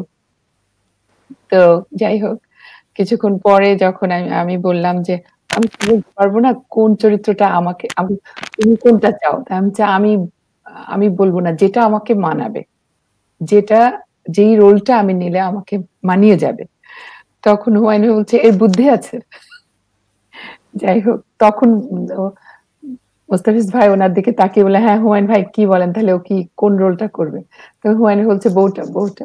হ্যাঁ, তারপরে এভাবে ওনার নাটকে আসলাম এইসব দিন রাত্রিতে। এই পুরো নাটকটাতে কাজ করার একটা অন্যরকম আনন্দ ছিল। হুমায়ুন ভাই আমাদের সাথে আমাদের মতো হয়েই থাকতেন। এই নাটকে আমরা সবাই যখন আসতাম প্রতিদিনের শুটিং এ এসে, উনি অনেক আগে আসতেন, এসে মোস্তাফিজ ভাইয়ের সঙ্গে অপেক্ষা করতেন, বসতেন উপরে প্যানেলে বসতেন যখন আমাদের শুটিং গুলো হতো, টেকিং হতো। সেই সব সময় তো হুমায়ুন ভাই নিজে নাটক করতে শুরু করেননি, নিজে পরিচালনা করতে শুরু করেননি। সেটা তো প্রথম দিকের, আপনারা জানেন যে এইসব দিন রাত্রি মোটামুটি প্রথম দিকে নাটক ওনার। তারপরে বহুব্রীহিতে কাজ করেছি ওনার। অয়ময়তে উনি চেয়েছিলেন আমাকে, কিন্তু সেই সময় আবার আমি আরেকটি ধারাবাহিক নাটকে কাজ করছিলাম, কোন কাননের ফুল, ইমদাদুল হক মিলনের। সেই নাটকটিতে কাজ করছিলাম। টিভিতে এরকম নিয়ম ছিল যে একটা কাজ যিনি করছেন তাকে সেখান থেকে তুলে নিয়ে আরেকটা নাটকে কাজ করতে দেওয়া, ওটা নিয়ম ছিল না, নীতিগতভাবে বোধহয় এটা ছিল। হুমায়ুন ভাইয়ের খুব আফসোস হচ্ছিল যে এইখানে নূরের সাথে আমার লতাকে দরকার ছিল খুব, উনি তখন বলেছেন। কিন্তু যাই হোক, টিভির নিয়মের জন্য আর ওটা সম্ভব হয়নি। আর এই তো, এছাড়া আরো ছোট ছোট নাটক অনেক করেছি। শেকড় নামে একটি নাটক, উৎসব নামে একটি নাটক হুমায়ুন ভাইয়ের ছিল, আরেকটি নাটক ছিল একা। এই নাটকটির কথা, এই যে হুমায়ুন ভাইয়ের যে অদ্ভুত একটা মানসিক জায়গা থেকে উনি চরিত্রগুলো বুঝতে পারতেন। আমার চরিত্র ছিল নিশাত নামে ওই বাড়িতে একটি মেয়ে। ওই বাড়ির দাদা মারা যাচ্ছেন সেই রাতে। হ্যাঁ, রাতের প্রথম প্রহরে দাদা বেশি অসুস্থ হচ্ছেন, সবাই তাকে ঘিরে আছে, চারিদিকে ফুপুদেরকে খবর টবর দেওয়া হচ্ছে। আর আমার চাচি আবার এর মধ্যে আমার চাচাতো ভাইয়ের জন্য মেয়ে দেখতে যাচ্ছে, আবার আমাকে সাথে নিয়েই যাচ্ছে। কিন্তু ওই চরিত্রটি যে নিশাত, সে আবার একটু একটু তার চাচাতো ভাইয়ের প্রতি দুর্বল। এবং এই যে একটি রাতের গল্প, পাশের বাড়ির মেয়েটি হচ্ছে সুবর্ণা, সে আসে, কিন্তু দাদার কোনো একটা অজ্ঞাত কারণে এই পাশের বাড়ির মেয়েটির প্রতি তার একটা মমতা থাকে। যাই হোক, তারপরে এমন হচ্ছে যে যেই রাতে দাদা মারা যাচ্ছে, সেই রাতে যে কতগুলো ঘটনা, অদ্ভুত সব ঘটনা ঘটছে। দাদা মারা যাচ্ছেন, একটা রুমে সবাই সেখানে জড়ো হয়েছে, তারপরে পাশের বাড়ির মেয়েটাকে ডেকে আনা হয়েছে, দাদা তাকে দেখতে চেয়েছে। আবার দাদা বলছেন তো দাদির গয়নার বাক্সটা আন, সেখান থেকে দুটো কানের দুল দিয়ে গয়না দিয়ে বলছে যে এগুলো ওকে পরা। তো সেই রাতে ওকে পরানো হলো। আবার আকাশ ভেঙে ভীষণ বৃষ্টি আসছে, মেঘ করেছে। সেই নিশাত একটি চিঠি লিখছে চাচাতো ভাইয়ের কাছে, ভালোবাসার চিঠি। মানে কি অদ্ভুত যে একটা মানুষ যখন মারা যাচ্ছে, তো পাশাপাশি সেই বাড়ির মানুষরা কেউ কিন্তু জানে না যে আসলে দাদা আজকেই মারা যাবেন। ফলে নিত্য নৈমিত্তিক জীবনের যা কিছু, তাদের খাওয়া দাওয়া হচ্ছে, আবার বাড়িতে হুজুর ডেকে আনা হয়েছে কোরআন খতম দেওয়ার জন্য। তারপরে ফুপু এসে ঘরে ঢুকেই বলছেন, সুবর্ণাকে দেখে বলছেন যে, এই মেয়ে, পাশের বাড়ির মেয়ে না তুমি? তুমি এখানে ঘুরঘুর করছো কেন এত রাতে? তুমি বাড়িতে যাও। মানে এই যে তার নাটক ছাড়া আপনি কি তার কোনো সিনেমাতে কাজ করেছেন? না, আমি তার কোনো ছবিতে কাজ করিনি। ঠিক আছে, তাহলে আমরা আবার আপনার কাছে ফিরে আসব। দর্শক, আমরা একটু বিজ্ঞাপনে যাব। বিজ্ঞাপনে যাওয়ার আগে প্রফেসর ইসলামের জন্য আমাদের একটি মন্তব্য আছে। আমাদের টরন্টোর লেখক, উনি বাংলাদেশে বর্তমানে রয়েছেন, সুরজিৎ রায় মজুমদার। তিনি বলেছেন, অস্বীকার করব না, হুমায়ুন আহমেদকে ভালো লাগলেও তেমন কোনো উচ্চ আশা ধারণ করতাম না। সেটি অধিকাংশ এই সুরজিৎ এবং যারা একটু নিজেদেরকে সাহিত্যের বোদ্ধা পাঠক মনে করে, তারা সবাই এরকমই ভাবতেন, ধারণ করতেন না। স্যারের মূল্যায়ন যথার্থ, বিশেষ করে তার কাজের মধ্যে জাদু বাস্তবতার দিকটি তেমন করে ভেবে দেখিনি। এটি আমার বোধে একটি বড় সংযোজন। স্যারকে আমার প্রণাম জানাই। ধন্যবাদ সুরজিৎ আপনাকে, আপনার প্রণাম স্যার নিয়েছেন। অনেক ধন্যবাদ সুরজিৎকে। আমরা এখন একটু মাজাহারুল ইসলামের কাছে যাব। তাকে আমি একটি প্রশ্ন করতে চাই যে আমরা যদি হুমায়ুন আহমেদের গ্রন্থ প্রকাশের ক্রমটাকে হিসেব করি, আমরা দেখব যে তার প্রথম প্রকাশিত উপন্যাস নরকে 1972 সালে প্রকাশিত হয়েছিল, যদিও তার প্রথম রচিত উপন্যাস হচ্ছে শঙ্খনীল কারাগার। এই যে নন্দিত নরকে প্রকাশিত হয়েছিল, আমরা জানি যে অধিকাংশ লেখক, নতুন লেখক, তখন তো হুমায়ুন নতুন লেখক, সেই নতুন লেখকের প্রকাশক পেয়ে বই প্রকাশ করা অনেক কঠিন একটি কাজ, এবং সেই কঠিন সময়টি হুমায়ুন আহমেদের মতো মানুষকেও কিন্তু অতিক্রম করতে হয়েছিল। এর পরবর্তীকালে এসে একটা সময় আমরা দেখলাম যে অন্য প্রকাশ থেকে মানে হুমায়ুন আহমেদের অধিকাংশ বই প্রকাশিত হচ্ছে। এই যে হুমায়ুন আহমেদ লেখক এবং প্রকাশক মাজাহারুল ইসলাম, এই সম্পর্ক, সংযোগ, এর ইতিহাস একটু যদি আলোকপাত করেন। হ্যালো, মাজাহারুল ইসলাম মনে হয় একটুখানি তার শব্দযন্ত্রে অসুবিধা হয়ে গেছে। আচ্ছা, আমরা একটু প্রফেসর ইসলামের কাছে আসি। স্যার, আপনি নিজে তো কথা সাহিত্য লিখছেন, অনেকগুলো উপন্যাস লিখেছেন, ছোট গল্প লিখেছেন। প্রথম যে গ্রন্থ সেটি তো গদ্য গ্রন্থ ছিল, প্রবন্ধ গ্রন্থ। তারপরে তো আপনার নির্বাচিত গল্প বোধহয় প্রকাশিত হলো। সেই সময় আপনি আজকে যতখানি জনপ্রিয়, যতখানি পরিচিত, সেই সময়ে কিন্তু আপনি সেরকম করে ছিলেন না, আমরা জানি। তো সেই সময় এই যে জনপ্রিয় লেখক হুমায়ুন আহমেদ, আবার কম জনপ্রিয় একজন সৈয়দ মঞ্জুরুল ইসলাম, ব্যাপারটাকে আপনারা কিভাবে মূল্যায়ন করতেন? আমি একেবারে এই বিষয়টি নিয়ে ভাবতাম না। আমি গল্প লিখেছি নিজের একটা শখের কারণে। আমি ছাপাতেও তো আগ্রহী ছিলাম না। আমি প্রথমত উৎসাহী ছিলাম প্রবন্ধ সাহিত্যে, কারণ অলস দিনের হাওয়া যখন লিখি বিশ্ব সাহিত্য নিয়ে তার একটা জনপ্রিয়তা হয়েছিল। তখন যে লেখাগুলো তখন সংবাদে নিয়মিত ছাপা হতো, সংবাদে ছাপা হতো। গল্প লিখেছি অনেক পরে, এবং গল্প নিয়ে আমার খুব একটা উচ্চাসা ছিল সেটি বলা যাবে না। তো আমি নন্দিত নরক নিয়ে একটি বলি। নন্দিত নরকে ওই আহমদ ছফা, যাকে আমি অত্যন্ত শ্রদ্ধা করি, অসম্ভব একজন শির দাঁড়ার মানুষ। এই শক্ত শির দাঁড়ার মানুষ তো খুব বেশি দেখা যায় না। আহমদ ছফা যেরকম সেই শক্ত চরিত্রের মানুষ ছিলেন, সেরকম একটা কি বলবো, মানুষকে উপকার করার জন্য এক পায়ে দাঁড়িয়ে থাকতেন। তো তিনি খান ব্রাদার্সে নিয়ে তার পাণ্ডুলিপি ছাপার ব্যবস্থা করে দিয়েছিলেন। আর যেটি একেবারে সাংঘাতিক একটি অবাক কাণ্ড, যে আহমদ শরীফের মতো এত বড় একজন পণ্ডিত, যার পাণ্ডিত্য তো তার ছাত্রছাত্রী জানে, আমরা যারা তার ছাত্র ছিলাম না তারাও আমরা জানি যে তিনি কি বড় একজন পণ্ডিত ছিলেন। তিনি যখন ভূমিকা লিখে দিলেন এই বইটির, তখনই তো বোঝা গেল যে আসলেই যে আমরা জনপ্রিয় সাহিত্য বলি আর যাই বলি, একটা মাপে সেটি খুব কোথায় যেন খুব ভুল হয়ে যায়, কোথায় যেন একটা ভুল চিন্তা এখানে জড়ো হয়ে, যে জনপ্রিয় হওয়াটা ঠিক কাজের মতো না। এখানে আহমদ শরীফের মতো একজন জ্ঞানী মানুষের পক্ষে হুমায়ুন আহমেদের বই নিয়ে লেখার কোনো কারণ নেই, এই ধরনের চিন্তা ভাবনা অনেকের হয়। কিন্তু আমি যদি আপনার এই ভাবনার একটি বিরোধিতা করে একটি কথা বলি, যেটা অধিকাংশ সমালোচকেরা বলে থাকেন, যে এই নন্দিত নরক এবং শঙ্খনীল কারাগার, এই দুটি পর্যন্ত তারা মনে করছেন যে সেগুলো মানে সাহিত্য মানে খুবই অতিক্রম করে গেছে, কিন্তু পরবর্তীকালে তার সাহিত্য মান কমে গেছে। এটা আমিও স্বীকার করি। হুমায়ুন আহমেদের সব বই যে একই মান ধরে রেখেছে তা কিন্তু নয়। কিছু কিছু বই তিনি তাড়াহুড়া করে লিখেছেন, তাতে একটা খামখেয়ালি ভাব আছে। কোন কোন বই তিনি দ্রুত শেষ করেছেন, সেটিও আমি বুঝতে পারি। কিন্তু বড় হচ্ছে একজন মানুষ ৩০০-টের মতো বই লিখেছেন। এখন একজন সাহিত্যিক এক জীবনে ৫টি যদি বই লিখেন মানসম্পন্ন, আর কোনো বই না লিখেন, তাহলে সেই মাপেই তাকে বিচার করা যায়। হুমায়ুন আহমদ তো নন্দিত নরকের মতো আরো অন্তত কয়েকটি উপন্যাস লিখেছেন। তার যে অন্তত বাদশাহ নামদার যেরকম একটা উপন্যাস, এটিকে আমি শুধু কি জনপ্রিয় বলবো, নাকি এটা অনেক বড় মাপের একটি উপন্যাস? অবশ্যই। মধ্যাহ্ন, জ্যোৎস্না জননীর গল্প, আমি তো অনেকগুলির বইয়ের নাম করতে পারি। যে বইগুলো রূপার পালঙ্কের কথা বলা হচ্ছে, আমি বৃষ্টি বিলাস নামে একটা উপন্যাস পড়েছি। সৌরভ নামে একটা উপন্যাস লিখেছিলেন 1984 সালে। তো এই বইগুলি আমি কোনোভাবেই খুব খাটো বলতে পারবো না। আমার একটা সুবিধা ছিল, আমি তো পড়াশোনা প্রচুর করেছিলাম, আমার করতে হয়েছে, ইংরেজি সাহিত্যের অধ্যাপক পড়ে হয়েছে, প্রথমে তো ছাত্র ছিলাম। তো একসময় আমি প্রচুর পড়তাম বাংলা সাহিত্যের।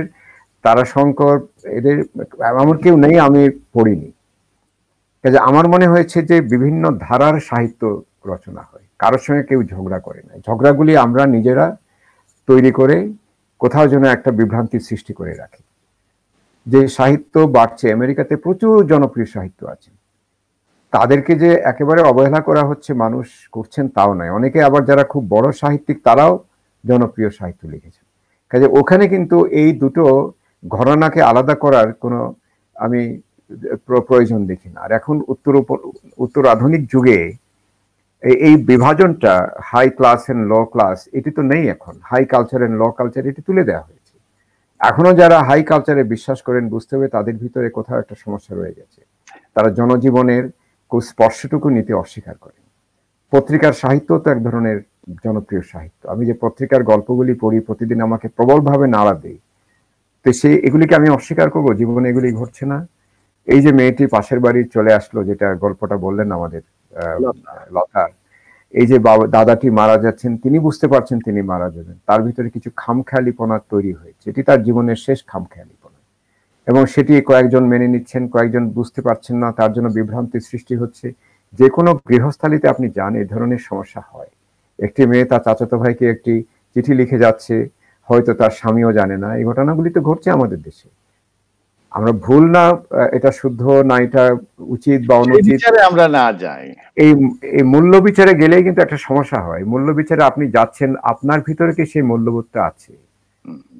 তো সেই জন্য যিনি হয়তো একটা সাহিত্যের মান নিয়ে একটা মন্তব্য করে ফেললেন, আপনি কতটুকু তৈরি হয়ে সেই মন্তব্যটা করেছেন, 1 নম্বর। 2 নম্বর, এই মন্তব্যটিকে আপনি সমস্ত সময় ধ্রুব বলে স্বীকার করেন, এবং সমস্ত জীবনে একটা জিনিস ধ্রুব, এটাই তো এখন প্রশ্ন করা হচ্ছে। কিন্তু একজন সাহিত্যের অধ্যাপক এবং সমালোচক হিসেবে আপনাকে তো অবশ্যই মন্তব্য করতে হবে।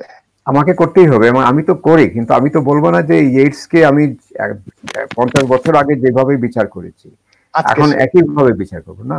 যেমন শেক্সপিয়ারের নাটক তো আমরা পড়েছি, টেম্পেস্ট নাটক আমরা যখন ক্লাসে পড়ি, ইউনিভার্সিটিতে যখন ভর্তি হয়, তখন আমাদের এই জিনিসটা মাথাতেই আসেনি যে উত্তর উপনিবেশে একটি পাঠ হতে পারে, যেখানে প্রসপর হতে পারে পুরোপুরি একজন উপনিবেশ সৃষ্টিকারী, এবং ক্যালিবান হচ্ছে একজন উপনিবেশী, একজন দাস।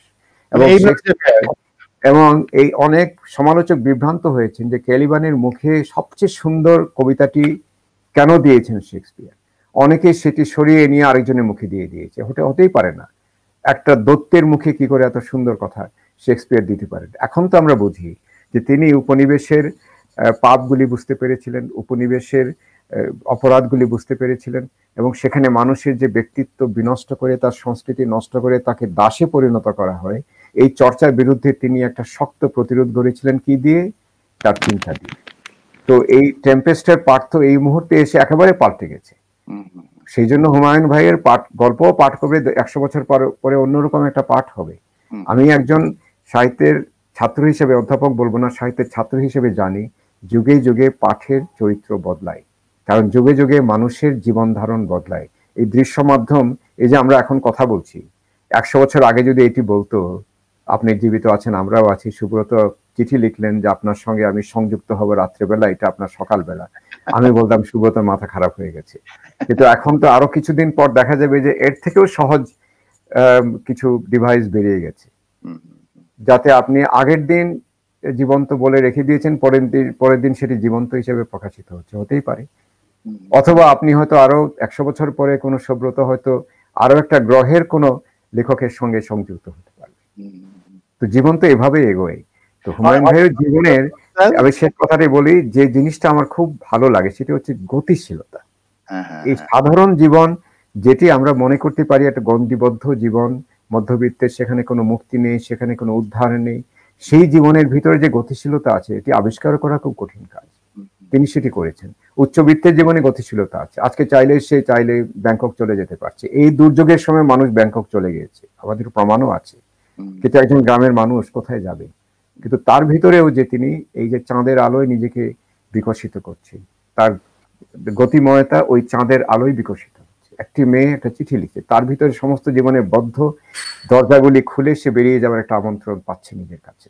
তো এই যে লুক্কায়িত গতিশীলতাগুলি, এই যে জীবনের ক্রমবিকাশের গল্পগুলি তিনি যেভাবে বলেন, তাতে তরুণরা কেন আগ্রহী হয়েছে? কারণ তরুণরা তো গতিশীলতা চায়।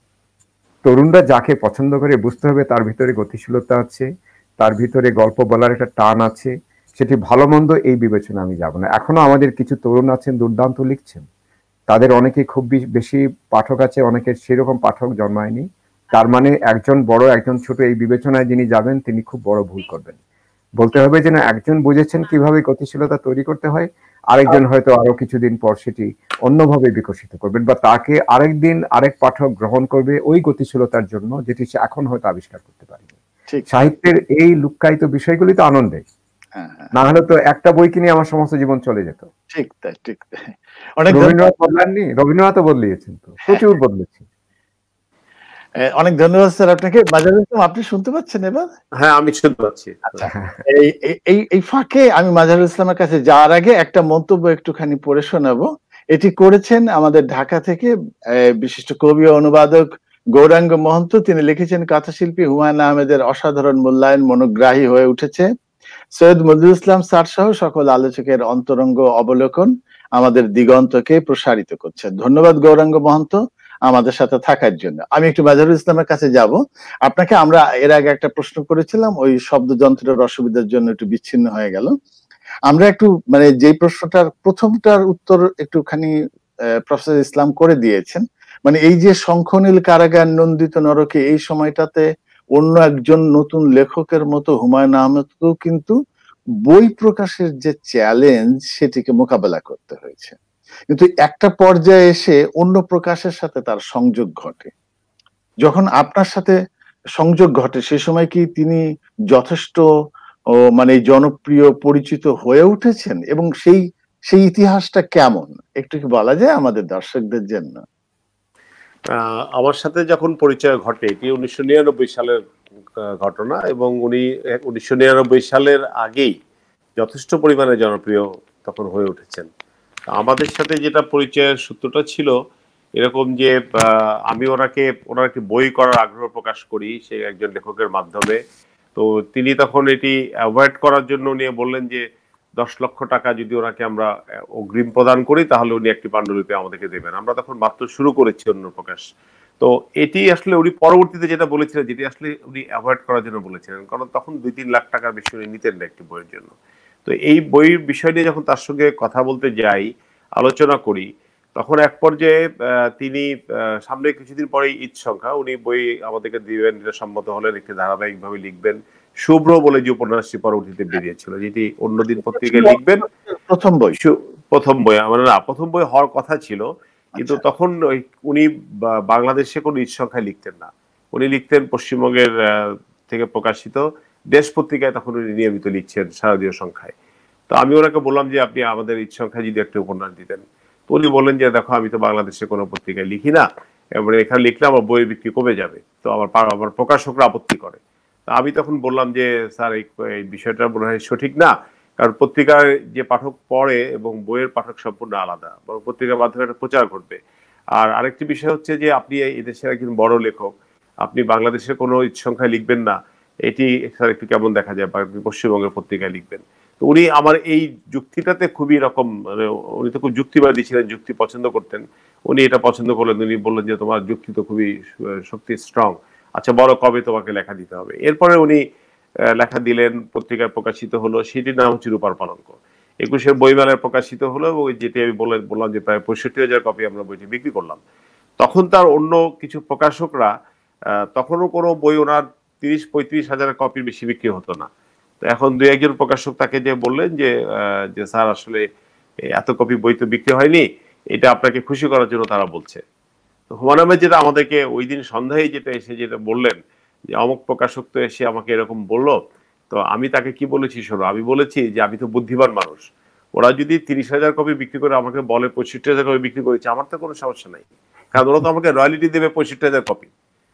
তো তো এটা আসলে একটা প্রধান বিষয় ছিল যে মার্কেটিং পলিসিটা ছিল আমাদের ডিফারেন্ট। আমরা যখন শুরু করি বিশ্ববিদ্যালয় থেকে বেরিয়ে এসে, আমরা যেভাবে মার্কেটিং করতাম সেই মার্কেটিংটা অন্য প্রকাশকরা করতেন না আর কি।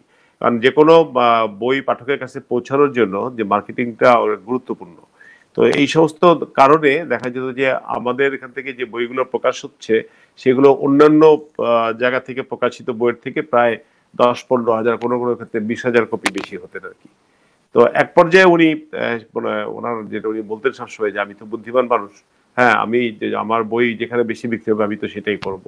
তো এবং সেটাই উনি এক পর্যায়ে হলেন যে দেখা গেল যে তার অধিকাংশ বই তিনি অন্য প্রকাশ থেকে প্রকাশ করছেন, কিন্তু মানে হয়তো বইয়ের মানে জনপ্রিয়তা তার আগেও ছিল, ওই সময় জনপ্রিয়তাটা আরো বেড়ে গেছে তার, মানে এটা যে শুধু আমাদের কারণে আমি বলবো না, এটা তো সময়ের সাথে সাথে তার পাঠক বৃদ্ধি পেয়েছে, এবং একই সঙ্গে আমাদের মার্কেটিং পলিসি সবকিছু মিলায় একটা জায়গায় ওনার বইয়ের বিক্রি চলে যায়।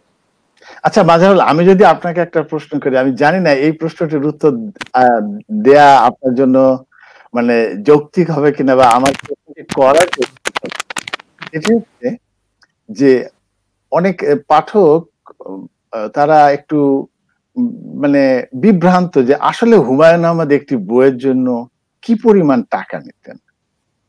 বলা কি যায় শেষের দিকে এসে উনি আসলে কি কোটিতে গিয়েছিলেন নাকি না কোথায়? না না না না, এরকম এরকম কোনো বিষয় এরকম কোনো বিষয় ছিলেন না আসলে। মানে আমরা ওনাকে যে 10 লক্ষ টাকা দিয়েছিলাম একটি বইয়ের জন্য, মানে এটি ছিল সর্বোচ্চ মানে অগ্রিম। এটা তো আসলে উনি আমাদেরকে অ্যাভয়েড করার জন্য বলেছিলেন, হ্যাঁ হ্যাঁ হ্যাঁ, কিন্তু নর্মালি একটা স্ট্যান্ডার্ড যেটা ছিল যে 5 লক্ষ টাকা উনি অগ্রিম নিতেন। আর একটা পর্যায়ে যখন মানে আমাদের সাথে তার যে বোঝাপড়াটা শুরু হলো এবং একসাথে পথ চলা শুরু হলো, তখন যেটা এটা কোনো এরকম কোনো টাকার অঙ্ক ফিগার ঠিক ছিল না, ওনার যখন যা প্রয়োজন হতো আমরা ওনাকে দিতাম। যেমন ওনার একটা গাড়ি কিনবে, উনি একটা গাড়ি কিনবে, ওনার কাছে তখন পর্যাপ্ত টাকা নেই, তো আমি ওনাকে ওই গাড়িটা তখন কিনে দিলাম। একটা তার কিছুদিন আগে লীলাবতী উপন্যাসটা প্রকাশ হয়েছে। লীলাবতী উপন্যাসের রয়্যালিটি প্রায় 15 লক্ষ টাকার মতো আসে। আমি ওনাকে গাড়ি কিনে দিলাম 22 লক্ষ টাকায়। তো সম্পর্কটা এই পর্যায়ে ছিল আর কি। তো আসলে মানে কোটি টাকা রয়্যালিটি একটি বই থেকে কখনো হয় মানে সম্ভব না, এটা কখনো সম্ভব না। এই বাজারে এরকম কিছু চালু আছে, সেটা ভাবলাম যে আপনি যেহেতু আজকে স্টুডিও আপনার আমরা একটু জেনে ফেলার চেষ্টা করি। আমরা একটু লতার কাছে যাই। লতা, আপনি তো এই যে নাটকগুলো নিয়ে হুমায়ুন আহমেদের সাথে অনেক কাজ করেছেন এবং উনার নাটকে যখন শুটিং হতো অধিকাংশ সময় তো উনি থাকতেন। এই যে একজন ব্যক্তি হুমায়ুন আহমেদ এবং আপনি একজন অভিনেত্রী, এই যে পারস্পরিক সম্পর্ক, বন্ধন অনুভব করা, পরস্পরের কেয়ারিং করা, সেই জায়গাটাতে হুমায়ুন আহমেদ আসলে কেমন ছিলেন একজন মানুষ? আমরা যারা শুরু করেছিলাম সেই সময়, বিশেষ করে টেলিভিশনের কাজ করা, সেই সময়টাতে হুমায়ুন ভাই কথা কম বলতেন। পরিচয়ের শুরুতেই কারোর সাথে খুব বেশি কথা বলতেন না, কিন্তু উনি ভীষণ রকমের স্টাবার্ন ছিলেন। ওনার কোনো নাটকের কোনো ডায়লগ, ওই যে ছোট ছোট ডায়লগ, তার মধ্যে একটা কথা বলবো, একটা ঘটনা বলবো। সেই সময়ে একটা সিনেমা হয়েছিল, সেখানে আমাদের অভিনেতা হাসমত বা টেলিসামাদ কেউ একজন বলে, নায়িকা যখন হেঁটে যায় ইউনিভার্সিটি ক্যাম্পাস থেকে, তার দিকে তাকিয়ে সে বলবে যে একা একা নাকি। তো তখন রাজশাহী ইউনিভার্সিটি, ঢাকা ইউনিভার্সিটি চারিদিকেই কিন্তু ওই একা নাকি শব্দটা খুব চলতো। সবাই এই মেয়েদেরকে দেখলেই বলতো একা নাকি। এটা একটা দুষ্টুমি ছিল। তো একটা ডায়লগ ছিল এইসব দিন রাত্রিতে, যে আমার ননদ যে হলো শাহানা অপু সরকার, তো ওকে ও তো বিয়ে হলো অন্য জায়গায়, ও চলে গেল, তো মাঝে মাঝে বাড়িতে আসে, দরজা খুলে আমি বলবো শাহানা একা নাকি। তো শাহানা এটাতে আপত্তি করলো, আমাকে কানে কানে বললো কি, তুমি দরজা খুলে বলবে একা এলে। তো আমি ওরকম দরজা খুলে বলছি একা এলে, কাট। তারপরে বলছে এটা আবার টেক করতে হবে, আবার দরজা খুলে আবার বলছি একা এলে, আবার কাট। কিছু বলছে না। তো উনি বসে আছেন উপরে, মোসাইজ ভাইয়ের সাথে উপরে বসে আছেন প্যানেলে, এবং 7-8 বার এটা কাট হলো, কিন্তু কেউ কিছু বলছে না। তো আমি বুঝতে পারছি না যে সমস্যাটা কি আমার ভুল হচ্ছে, না টেকনিক্যাল কোন সাইডে 4টা ক্যামেরা কাজ করছে এক নাগারে, তো 3 নাম্বার স্টুডিওতে টিভির। তো দেখি কিছুক্ষণ পরে 5-7 বার হলো, ঠিক করা হলো না। তখন দুইজনে নেমে এসছেন, উনি আর মোস্তাফিজ ভাই দুজনে নেমে এসছেন। নেমে এসে উনি কিছু বলছেন, মোস্তাফিজ ভাই বলছেন, লতা ডায়লগটা কি দেখছো, ওখানে কি একা একা নাকি আছে না। তো তখন আমি তো জানি, কিন্তু আমি অপুকে বাঁচানোর জন্য, যেহেতু অপু, তখন আমি বলছি ও আচ্ছা আচ্ছা আমি দেখছি।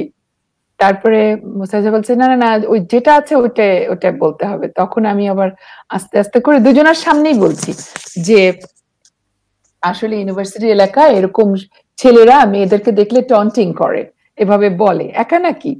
তো এটার জন্য শাহানা একটু লজ্জা পাচ্ছে।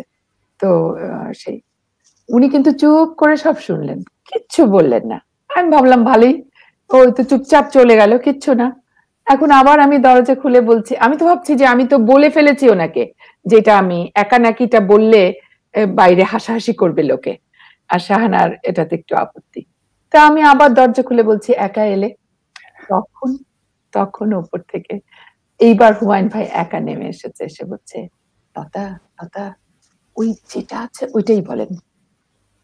এটা আমি এখনকার ছেলে মেয়েদের কাছে শুনি হুমায়ুন ভাই ভীষণ ধমক দেন, হুমায়ুন ভাই ভীষণ রেগে যান। আমি এগুলো দেখিনি।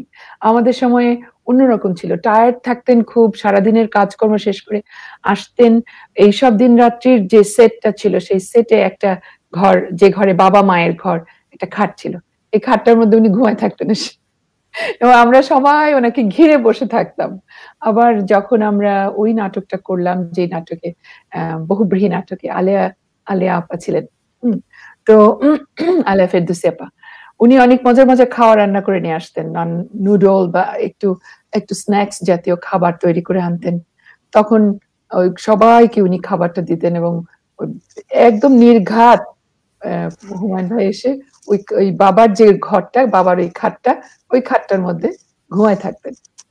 এটা একদম মানে একটা বাঁধা দৃশ্য ছিল। বাচ্চারা আসতো, ওনার মেয়েরা, ভাবি, এবং আমরা সবাই ওখানে বসে গল্প করতাম। শুটিং এর ফাঁকে ফাঁকে ওই রুমটাতে বসে, যখন শুধু ওই রুমে টেক করা হবে ইয়েগুলো, দৃশ্যগুলো, তখনই শুধু ওখানে ওই সেটে আলো জ্বলতো এবং ওখান থেকে আমরা সবাই সরে যেতাম। আর খুব অমায়িক একটা মানুষ ছিলেন, মমতা মাখা কথাবার্তা ছিল, কিন্তু উদ্ভট সব। একদিন স্টুডিওতে আমি আর ডলি আপা ঢুকছি, তো ডলি আপা তো কথা বলতে বলতে ঢুকে আমরা দেখি পিন পতন নীরব, আমরা তো কথাই বলে যাচ্ছি দুজনে, কিন্তু আমি তো তাও ডলি আপার পিছে পিছে একটু ভয়ে কম বলছি। ডলি আপা বলছে, এই কি হচ্ছে এখানে, এই তোর আইসক্রিম ফেলতেছিস কিসের জন্য, এক কামড় করে কে ফেলে দিচ্ছে। আমরা তাকিয়ে দেখি স্টুডিও ঢোকার মুখে ওই জায়গাতে শুটিংটা হচ্ছে, আসলে প্রথমে বুঝতে পারিনি। বড় একটা আইসক্রিমের গাড়ি, সেখানে ওই টগর আর ওর ভাই তোরসা ছিল রোডটা, ছোট যে দুইটা বাচ্চা থাকে আসাদুজ্জামান নূরের, ওদেরকে ওই বাড়িওয়ালা তো একটু পাগলা, সে তো সবসময় একটা বড় বড় বই খুলে এক একটা বিষয় নিয়ে চিন্তা করে, যেটা সে তখন চিন্তা করলো শিশুদের কষ্ট তার সহ্য হচ্ছে না, সেজন্য উনি হুকুম দিলেন যে এইখানে আইসক্রিম আসবে এবং বাচ্চারা কোনো আইসক্রিম পুরাটা খাবে না, একটা করে কামড় দিবে আর ফেলে দেবে। এটা যে শুটিংটা হচ্ছে, রেকর্ডিং হচ্ছে, তা বোঝার কোনো উপায় নেই, কারণ ওই দুই বাচ্চা, হ্যাঁ, রেনুমা আর তোরসা নওয়াজেশ আলী খানের ছেলে ছিল, এরা দুজন এত খুশি যে কিলকিল করে ওরা হাসছে আর খাচ্ছে, একটু করে কামড় দিয়ে আর ফেলে দিচ্ছে। হ্যাঁ, দুইজনে লাফালাফি করে আইসক্রিম ট্রাকের উপরে উঠে গেছে। তো আমরা ডলি ঝোর তো বুঝতে পারেন, ডলি এই কি করছে সেখানে, তাড়াতাড়ি সবাই চুপ। আবার সেই দৃশ্য আবার ধারণ করা হলো। তো এই যে উনি চুপচাপ শান্ত মানুষ, তার মধ্যে আবার কোনো কারো যদি কোনো অসুবিধা থাকতো, কোনো ক্যারেক্টারের কোনো কিছুতে বা শুটিং এর প্রবলেমের জন্য, তা আমরা তো সবসময় বলতাম মোস্তাফিজ ভাইকে, কিন্তু উনি মোস্তাফিজ বলতেন, না না না এটা হবে না, না না না তোমাকে কালকে থাকতেই হবে, ওখানে এক্সট্রা একটা আছে, থাকতেই হবে, আসতে হবে। তো উনি তখন বলতেন, আচ্ছা থাক, লতার পাঠটা আজকে করে ফেলেন, ওর যে অংশটা কালকে করব আজকে করে ফেলেন। আর লিখতেন না উনি, আগে শুরুতে ছিল যে কয়েকটা পর্ব উনি লিখেছিলেন, কিন্তু যখন দেখলেন যে সারা ঢাকা শহর শুনশান হয়ে যায় মঙ্গলবারে 8টা না 9টার দিকে যেন শুরু হতো নাটকটা, তখন তারপরে উনি বললেন যে না, আমি আগে পরবর্তী এটা লিখবো না, আমি দেখব যে কোন ক্যারেক্টার, কোন ডায়লগ গুলো মানুষ কিভাবে নিচ্ছে। তারপরে যেমন কাদের নামে একটা, কাদের সে যে সৈয়দ বংশ, চোখে দেয় পকেট থেকে বের করে আর বলে যে আমি কুলির কাম করি না, আমাকে ব্যাগ টানতে বলবেন না, আমি সৈয়দ বংশের পোলা। এই যে জিনিসগুলো, এগুলো উনি দেখতেন যে দর্শক কিভাবে নিচ্ছে, তারপরে সেইভাবে উনি পরবর্তী পর্বগুলো। অনেক অনেক ধন্যবাদ আপনাকে। আমাদের একজন দর্শক তিনি একটি মন্তব্য দিয়েছেন, তার নাম হচ্ছে শিরিন উল্লাহ। তিনি লিখেছেন, হুমায়ুন আহমেদের জীবন ঘনিষ্ঠ অনুভূতির গভীরতা কতখানি ছিল সেই বিতর্কে না গিয়ে বরং বলা যায় পাঠকের ইমোশন এবং সেন্টিমেন্টের পালসটা তিনি ধরতে পারতেন অবশ্যই। এবং এর সঙ্গে আমি আর একটা জিনিস যোগ করতে চাই, যোগ করে আমি প্রশ্নটি প্রফেসর ইসলামের কাছে নিয়ে যাব। এই যে সেন্টিমেন্ট, এর সাথে কিন্তু হুমায়ুন একটা জিনিস সবসময় করতেন, সেটা হচ্ছে এক ধরনের রহস্যময়তা জড়িয়ে রাখতেন। একটু আমি ওখানে আমি অ্যাড করবো আপনার সাথে, সেটা একটা নাটক করেছিলাম ওনার সাথে, সেটা ঈদের নাটক ছিল সম্ভবত, ঘটনা সামান্য। সেই নাটকে সেই বাড়িতে বাবার জন্মদিন, তো বড় মেয়ে, আমার রোলটা ছিল, সে তার মেয়ে বাচ্চা নিয়ে এসছে, হাজবেন্ডকে সাথে নিয়ে বাড়িতে এসে অস্থির হয়ে গেছে, বাড়ির সবাইকে অস্থির করে দিয়েছে, আজকে বাবার জন্মদিন, তোরা বসে আছিস কিছু করছিস না, এই চলো। হাজবেন্ড খুব একটু কঞ্জুস টাইপের, হাজবেন্ড কিপটা, তো পয়সা খরচ করতে চায় না। হাজবেন্ডকে বলছে আমরা সবাই শেরাটনে গিয়ে খাবো, মানে হোটেলে নিয়ে যেয়ে খাওয়াতে হবে। তো বাড়ির কাজের ছেলেকেও বলেছে চল যাই। তো এই যে ছোট ছোট দৃশ্যগুলো ইয়ে করে, সেইখানে একটা বাড়িতে একটা চোর আসে। হ্যাঁ, এই চোর সে চোরকে প্রথমে চোর এসে সে ইয়ে থাকে, শুয়ে থাকে কিভাবে যেন খাটের নিচে, পরে একদম মুর্দার মতো হয়ে পড়ে থাকে। তো যাই হোক, পরে সবাই বলছে যে ঘরের মধ্যে একটা লাশ পাওয়া গেছে। কাজের ছেলে দৌড়ে এসে বলছে, স্যার একটা লাশ পাওয়া গেছে। শাশুড়ি তখন জামাইয়ের দিকে তাকাচ্ছে, নূর ভাইয়ের দিকে তাকাচ্ছে। তো নূর ভাই বলছে, আমার দিকে কেন তাকাচ্ছেন? আমার দিকে তাকানোর কারণটা কি? আমি তো খুন করি নাই লোকটাকে। এবং সেই ডেড বডিকে ওরা টেনে টুনে তুলে নামাচ্ছে, কাপড়ে মুড়িয়ে কোথায় রাখবে, কি করবে, একটা ভয়ঙ্কর দৃশ্য এখানে তৈরি হয়ে যায়।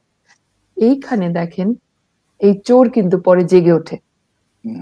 তারপরে চোরকে জিজ্ঞাসা করে ওই বাবা যে, আচ্ছা তুমি কেন এসেছিলা, কেন এই কাজ করো? সে কিন্তু তার দুঃখের কাহিনী বলে।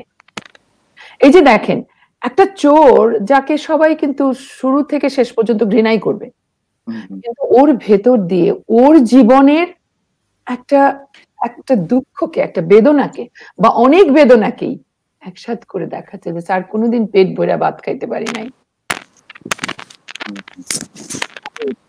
এই যে মানে অনুভূতিকে স্পর্শ করতে পারা। হ্যাঁ, ঠিক তাই। যে জায়গাটা আমরা ছিলাম প্রফেসর ইসলামের সাথে, স্যার এই যে হুমায়ুন আহমেদের সেন্টিমেন্টকে স্পর্শ করতে পারা এবং তার গল্প উপন্যাসে যে রহস্যময়তা, একদম শঙ্খনীল কারাগারে কিন্তু আমরা দেখেছি ওই যে রাবেয়া আর খোকার যে সম্পর্ক, সে সম্পর্কটা কিন্তু একদম উপন্যাসের শেষে গিয়ে আমরা বুঝতে পারলাম যে ওরা আসলে সৎ ভাই বোন। এই যে মিস্ট্রি তৈরি করা, যে মিস্ট্রি পরবর্তীকালে আমরা কিন্তু আধুনিক সাহিত্যে আরো দেখতে পেয়েছি, এই জায়গাটাকে একটু আলোকপাত করা যায় স্যার, যে এই রহস্যময়তা একজন সাহিত্যিককে আসলে কোন জায়গাতে নিয়ে যায়, কতখানি উচ্চে নিয়ে যায়? আচ্ছা, যে কোনো সাহিত্যের দুটি বিষয় খুব গুরুত্বপূর্ণ। একটা হচ্ছে একটা দ্বন্দ্ব, সেই দ্বন্দ্ব অনেক রকম হতে পারে, ব্যক্তিতে ব্যক্তিতে, ধারণার সঙ্গে ধারণার, আদর্শের সঙ্গে আদর্শের, নানান রকমের দ্বন্দ্ব হয় মানুষের ভিতরে। এবং সবচেয়ে বড় দ্বন্দ্ব হচ্ছে একজন ব্যক্তি নিজের সঙ্গে নিজের। এটি থাকে যে কোনো ভালো সাহিত্য এই দ্বন্দ্বকে নির্ভর করেই বিকশিত হয় এবং পাঠককে কোনো না কোনো দ্বন্দ্বের সঙ্গে সংযুক্ত করে একটু এগিয়ে নিয়ে যাওয়ার চেষ্টা করে। আর দ্বিতীয়ত হচ্ছে একটা মুহূর্ত, যে কোনো ভালো সাহিত্য একটা মুহূর্তের সৃষ্টি, ঘুরে ফিরে ওই একটা মুহূর্ত জেগে থাকে, যে মুহূর্তে অনেক কিছু উন্মোচিত হয় একই সঙ্গে। হুমায়ুন আহমেদের যে দ্বন্দ্বের কথাটা বলছি, এই যে একটা মানুষ না খেয়ে আছে, সে যখন এসে তার গল্পটি বলতে শুরু করে, তখন একটা দ্বন্দ্ব প্রকট হয় যে সমাজের বৃত্ত বেড়েছে, কিন্তু এই মানুষটি নিজের জীবিকার জন্য একটা চৌর্যবৃত্তির শরণ নিতে হচ্ছে। ওই দ্বন্দ্বটি যখন ওই পরিবারকে স্পর্শ করে ফেললো, তখন আপনি যাকে বলছেন সেন্টিমেন্ট, মানুষের ভিতরে অনেক ধরনের সেন্টিমেন্ট আছে। সেন্টিমেন্ট কথাটা অনেক সময় হালকা মনে হয়, কিন্তু যে মানুষের জীবনে খুব গভীর কিছু নেই, যে মানুষটি একেবারেই ছোটখাটো একটা জায়গায় থাকে, তার ওই সেন্টিমেন্টটাই তো সম্বল। সে তো বড় দার্শনিক নয় যে জীবনকে ওইভাবে অনুভব করবে। তো আর সেন্টিমেন্ট আমরা বলি বটে, কিন্তু এটাও এক ধরনের মূল্যায়ন আমরা করি যে এটি হচ্ছে একটু হালকা। যেমন ফ্যান্টাসির সঙ্গে ইমাজিনেশন যেভাবে আলাদা করা হয়, উৎকল্পনার সঙ্গে কল্পনা, তাই না? যে উৎকল্পনাটা হচ্ছে একটা নিম্নতর বৃত্তি এবং কল্পনাটা হচ্ছে উচ্চতর বৃত্তি। আমার মনে হয় হুমায়ুন আহমেদ এই উচ্চ নিচের বিভাজনটা ভুলে গিয়ে যে অত্যন্ত গূঢ় একটা দার্শনিক চিন্তার সঙ্গে এই হালকা একটা চিন্তা, যাকে আমরা সেন্টিমেন্ট বলছি, একখানে করে মানুষের জীবনের একটা যোগফল করার চেষ্টা করেছেন। আপনি সাহিত্যে প্রত্যেক মানুষের যোগফলের একটা গুরুত্ব আছে। একটা কথা বলা হয় সাহিত্যে যে প্রত্যেক চরিত্র গুরুত্বপূর্ণ।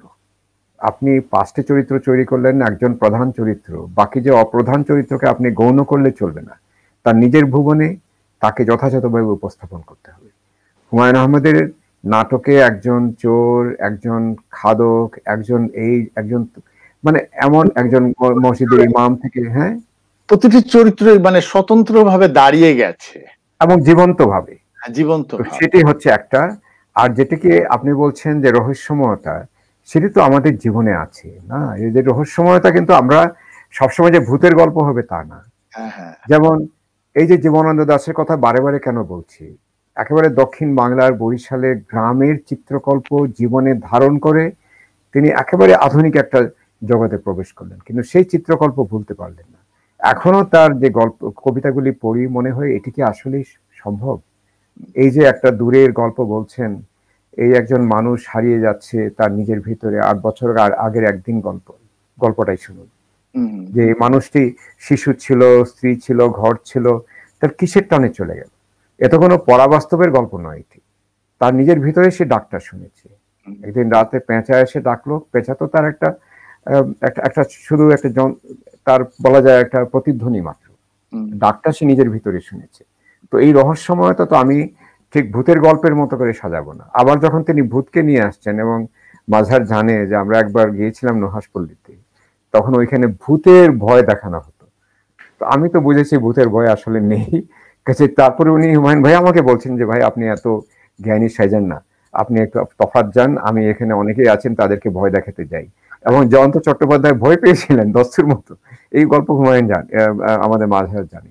তো উনি কিন্তু ভূত প্রেতেও বিশ্বাস করতেন, প্লানচেটে বিশ্বাস করতেন, উইজা বোর্ডে বিশ্বাস করতেন। এগুলি আমি কোনোদিন আমার বিশ্বাস নেই, কিন্তু এই যে একটা মানুষের নানান রকমের তার ভিতরে বৃত্তি আছে, সেগুলিকে আমি সম্মান করি। যার জন্য যখন পুঁথি পাঠক যখন পুঁথি পড়েন তার ভিতরে আমি প্রবল একটা আকর্ষণ বোধ করি।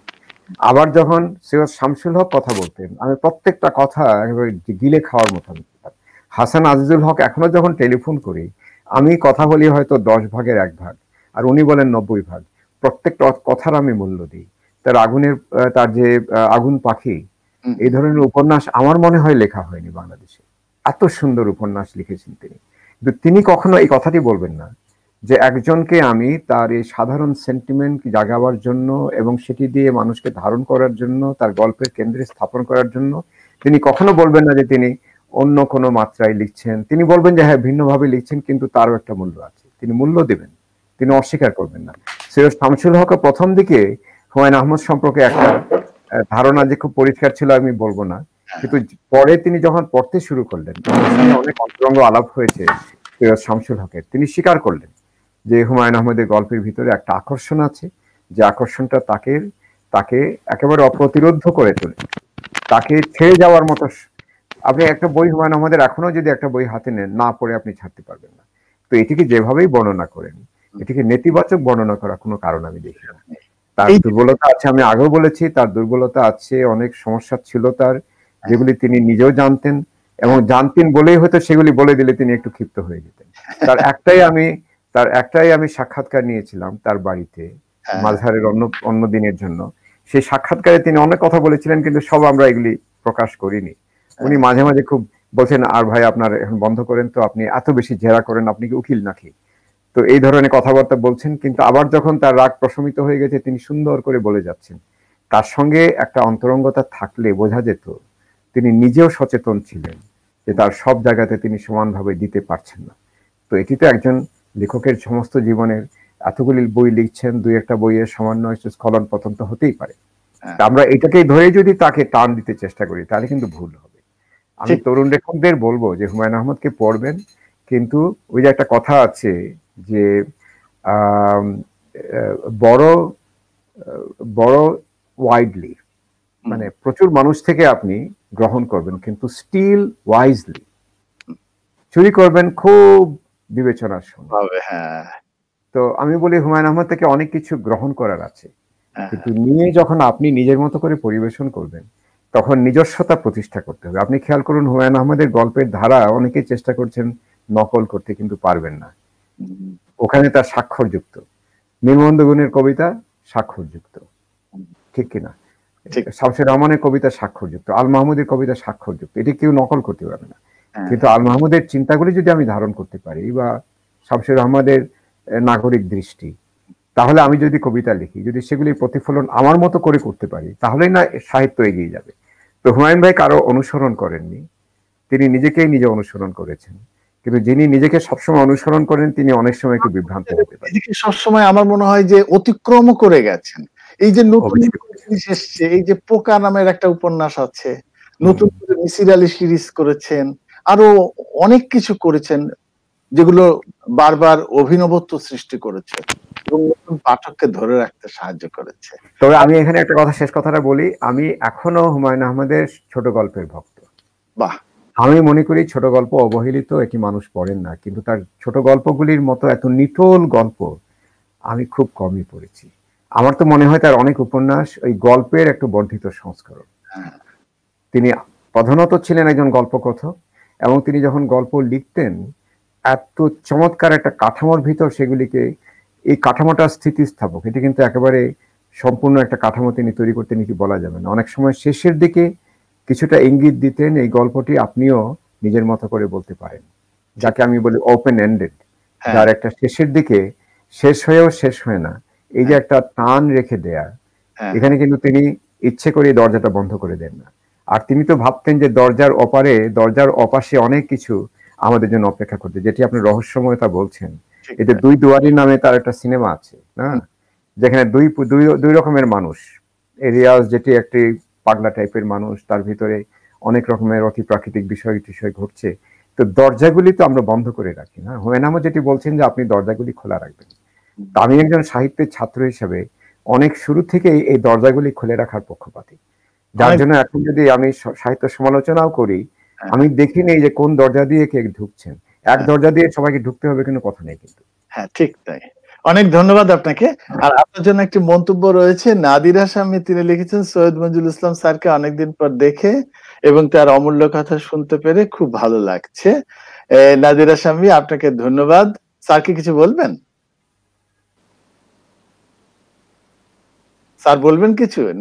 নাদিরাকে আমি ভাবলাম নাদিরা আছেন, নাদিরাই বলবেন। আচ্ছা, নাদিরাকে অনেক ধন্যবাদ। আর আপনি যে শুনছেন এত রাতে অনুষ্ঠানটি অন্য কাজ ফেলে, তার জন্য আপনাকে অনেক ধন্যবাদ। তার মানে আপনি সাহিত্যের প্রতি অনুরাগ আছে, এই অনুরাগটা থাকুক এবং এটি আপনার সবার ভিতরে সঞ্চারিত করুন। আমি চাই যে প্রত্যেক সন্তান বাংলাদেশের একটা পাঠক হয়ে তৈরি হোক। আমাদের শিক্ষা ব্যবস্থা, সুব্রত আরেকদিন আপনার সঙ্গে আমি এটা নিয়ে আলোচনা করব, আমাদের শিক্ষা ব্যবস্থা এত একটা অবস্থান তৈরি করেছে যেখানে বই পড়াতে কোনো আগ্রহ নেই, শুধু পাঠ্যপুস্তক, নোট বই, গাইড বই, এর বাইরে কোনো জগৎ নেই। অথচ কল্পনা করুন আমাদের এত মানুষ শিক্ষিত, 6 কোটি ছেলে মেয়ে পড়াশোনা করছে, 6 কোটি যদি আমি পাঠক তৈরি করতে পারতাম, তাহলে আজকে মাঝার কোথায় থাকতে পারতো, এবং মাঝারের মতো প্রকাশক প্রত্যেক জেলাতে উপজেলাতে থাকতো। ঠিক তাই। তাহলে আপনি যেহেতু তুলেছেন মাঝারের কাছে আমি বলি, আচ্ছা মাঝার, এই হুমায়ুন আহমেদ তো 8 বছর হয়ে গেছে প্রয়াত হয়েছেন।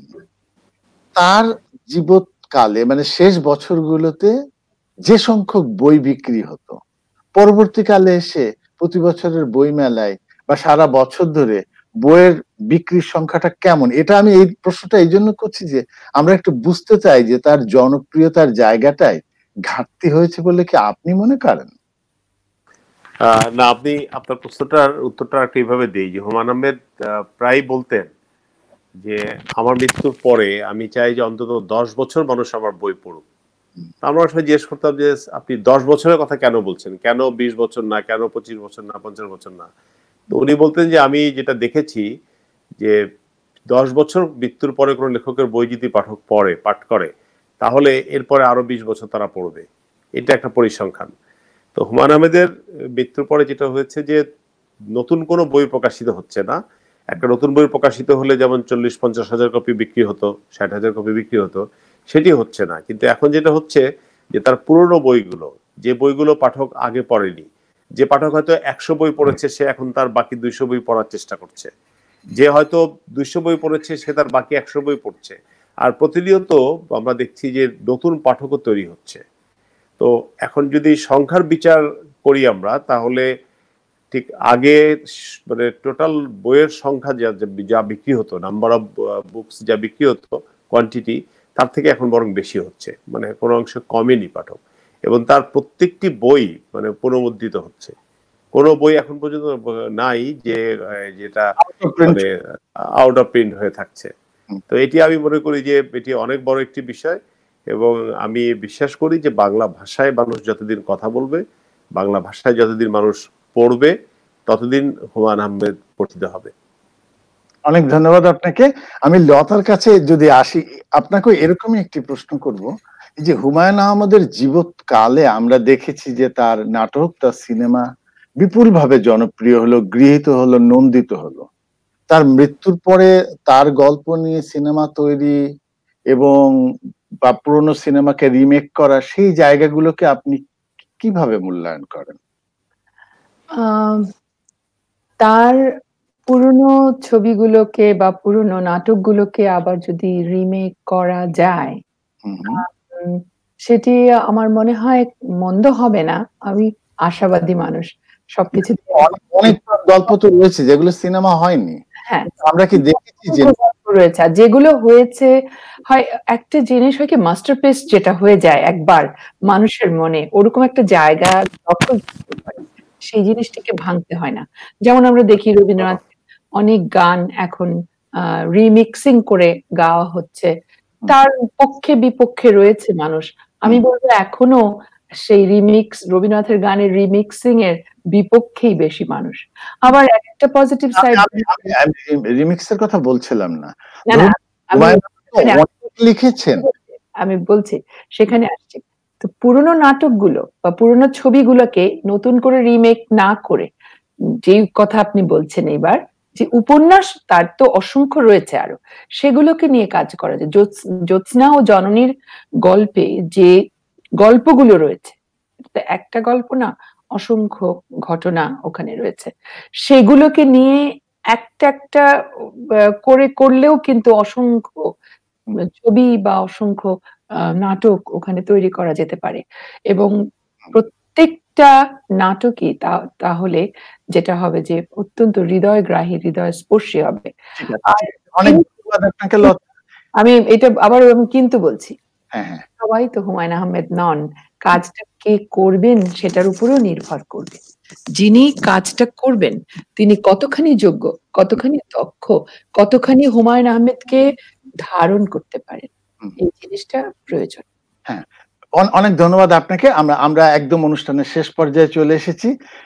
আমি আমাদের তিনজন অতিথিকে একটি প্রশ্ন দিব, খুব সংক্ষেপে একটি উত্তর। আমি যদি সৈয়দ মঞ্জুরুল ইসলামকে একটি প্রশ্ন করি, আপনি হুমায়ুন আহমেদের একটি বইয়ের নাম বলুন যে বইটি আপনি বারবার পড়েন, আবারও পড়তে চান, সবসময় নতুন করে আবিষ্কার করেন। আমি বারবার খুব কম বই পড়ি, কারণ আমার এত বইয়ে পড়ার বাকি আছে যে একবার মাথায় রেখে আর দ্বিতীয়বার পড়তে ইচ্ছে করে না। আমি একটা বই বারবার পড়ি, সেটি হচ্ছে ছিন্নপত্র। বাদশাহ নামদার বইটি আমার বারবার পড়তে ইচ্ছে করে, নতুন। হ্যাঁ, কিন্তু আমি যদি সময় পেতাম হয়তো তার বাদশাহ নামদার, মধ্যাহ্ন, তারপর তার জ্যোৎস্না জননীর গল্প, শঙ্খনীল কারাগার, তারপর তার নন্দিত নরকে, এই ধরনের অনেকগুলি বই হয়তো পড়তাম। কিন্তু যেহেতু আমার এত তরুণ লেখক লিখছেন, তাদেরও বই পড়তে আমার ইচ্ছে হয়, ফলে আমি শুধু একটি বই বারবার পড়ি, সেটি হচ্ছে ছিন্নপত্র। যখনই আমি ভ্রমণে যাই, আমি জানি অনেক আগে থেকে আমি সেটি সঙ্গে নিয়ে যাই, এত চমৎকার একটা সময় কাটিয়ে বইটির সঙ্গে। কাজে ওই একটি বই আমি খুব পড়ি, এর বাইরে আর দ্বিতীয়বার পড়ার কোনো সুযোগ পাই না, এটাই হচ্ছে দুঃখ আমার। অনেক ধন্যবাদ। হ্যাঁ, এবার একটু লতাকে জিজ্ঞেস করি। লতা, আপনি কি হুমায়ুন আহমেদের একটি বইয়ের নাম বলবেন যেই বইটিকে আপনি মনে করেন এটি তার শ্রেষ্ঠ কর্ম? একটি কাজকে আমি শ্রেষ্ঠ কর্ম বলে আমি তাকে এভাবে সীমাবদ্ধ করব না। তবে আমি অবশ্যই যে নামগুলো বললেন মঞ্জুরুল ইসলাম ভাই, আমি সেখান থেকে বলবো নন্দিত নরকের কথা, শঙ্খনীল কারাগারের কথা, জ্যোৎস্না ও জননীর গল্প। অনেক ধন্যবাদ আপনাকে। মাজার, আপনি প্রকাশক হিসেবে নন, একজন পাঠক হিসেবে আপনি বলুন যে কোন গ্রন্থটিকে আপনি মনে করেন তার শ্রেষ্ঠ কর্ম? অবশ্যই মধ্যাহ্ন। অনেক ধন্যবাদ আপনাকে। শুধু দর্শক, আমরা অনুষ্ঠানের একদম শেষ পর্যায়ে চলে এসেছি। আপনারা জানেন যে 1998 সালে হুমায়ুন আহমেদের যখন সুবর্ণ জয়ন্তী হয়, সেই সময় প্রথম আলোতে তাদের সাহিত্য সাময়িকীতে একটি বিশেষ সংখ্যা প্রকাশিত হয়েছিল এবং সেখানে নাসির আলী মামুন হুমায়ুন আহমেদের বরাত দিয়ে একটি কথা বলেছিলেন। হুমায়ুন আহমেদ বলেছিলেন যে মানুষের মস্তিষ্কটা হচ্ছে অনেকটা কম্পিউটারের মতো, যে আমরা চাইলে একসাথে 20টা 50টা ফাইল খুলে কিন্তু কাজ করতে পারি, সেগুলোকে সেভ করতে পারি, রাখতে পারি, একটি ফাইল থেকে আরেকটি ফাইলে চলে যেতে পারি। মনে করতেন যে একজন লেখক, একজন ঔপন্যাসিক, একজন হুমায়ুন আহমেদ যদি চায় তাহলে 100টি উপন্যাস একই সাথে লিখে যাওয়া সম্ভব। শুধু দর্শক, অনেক ধন্যবাদ। আপনারা কানাডা জার্নালের সাথে এতক্ষণ থাকলেন। এনআরবি টেলিভিশনে আমরা প্রতি সোমবার কানাডা জার্নাল প্রচার করে থাকি। আমাদের কানাডা জার্নাল আজকে প্রচারে সহযোগিতা করেছেন বিশিষ্ট রিয়েলটর সনদ বড়ুয়া। আপনাদেরকে আগেই জানিয়ে রাখতে চাই যে টরন্টো সময় সোমবার রাত 10টায় আগামী পর্বে আমাদের বিষয় কানাডার বাঙালি চিত্রশিল্পী। অনুষ্ঠানটি মঙ্গলবার বাংলাদেশ সময় সকাল 8টা এবং ভারতের সময় সকাল 7:30টায় প্রচারিত হবে। সবাই ভালো থাকবেন, এনআরবি টেলিভিশনের সাথে থাকবেন।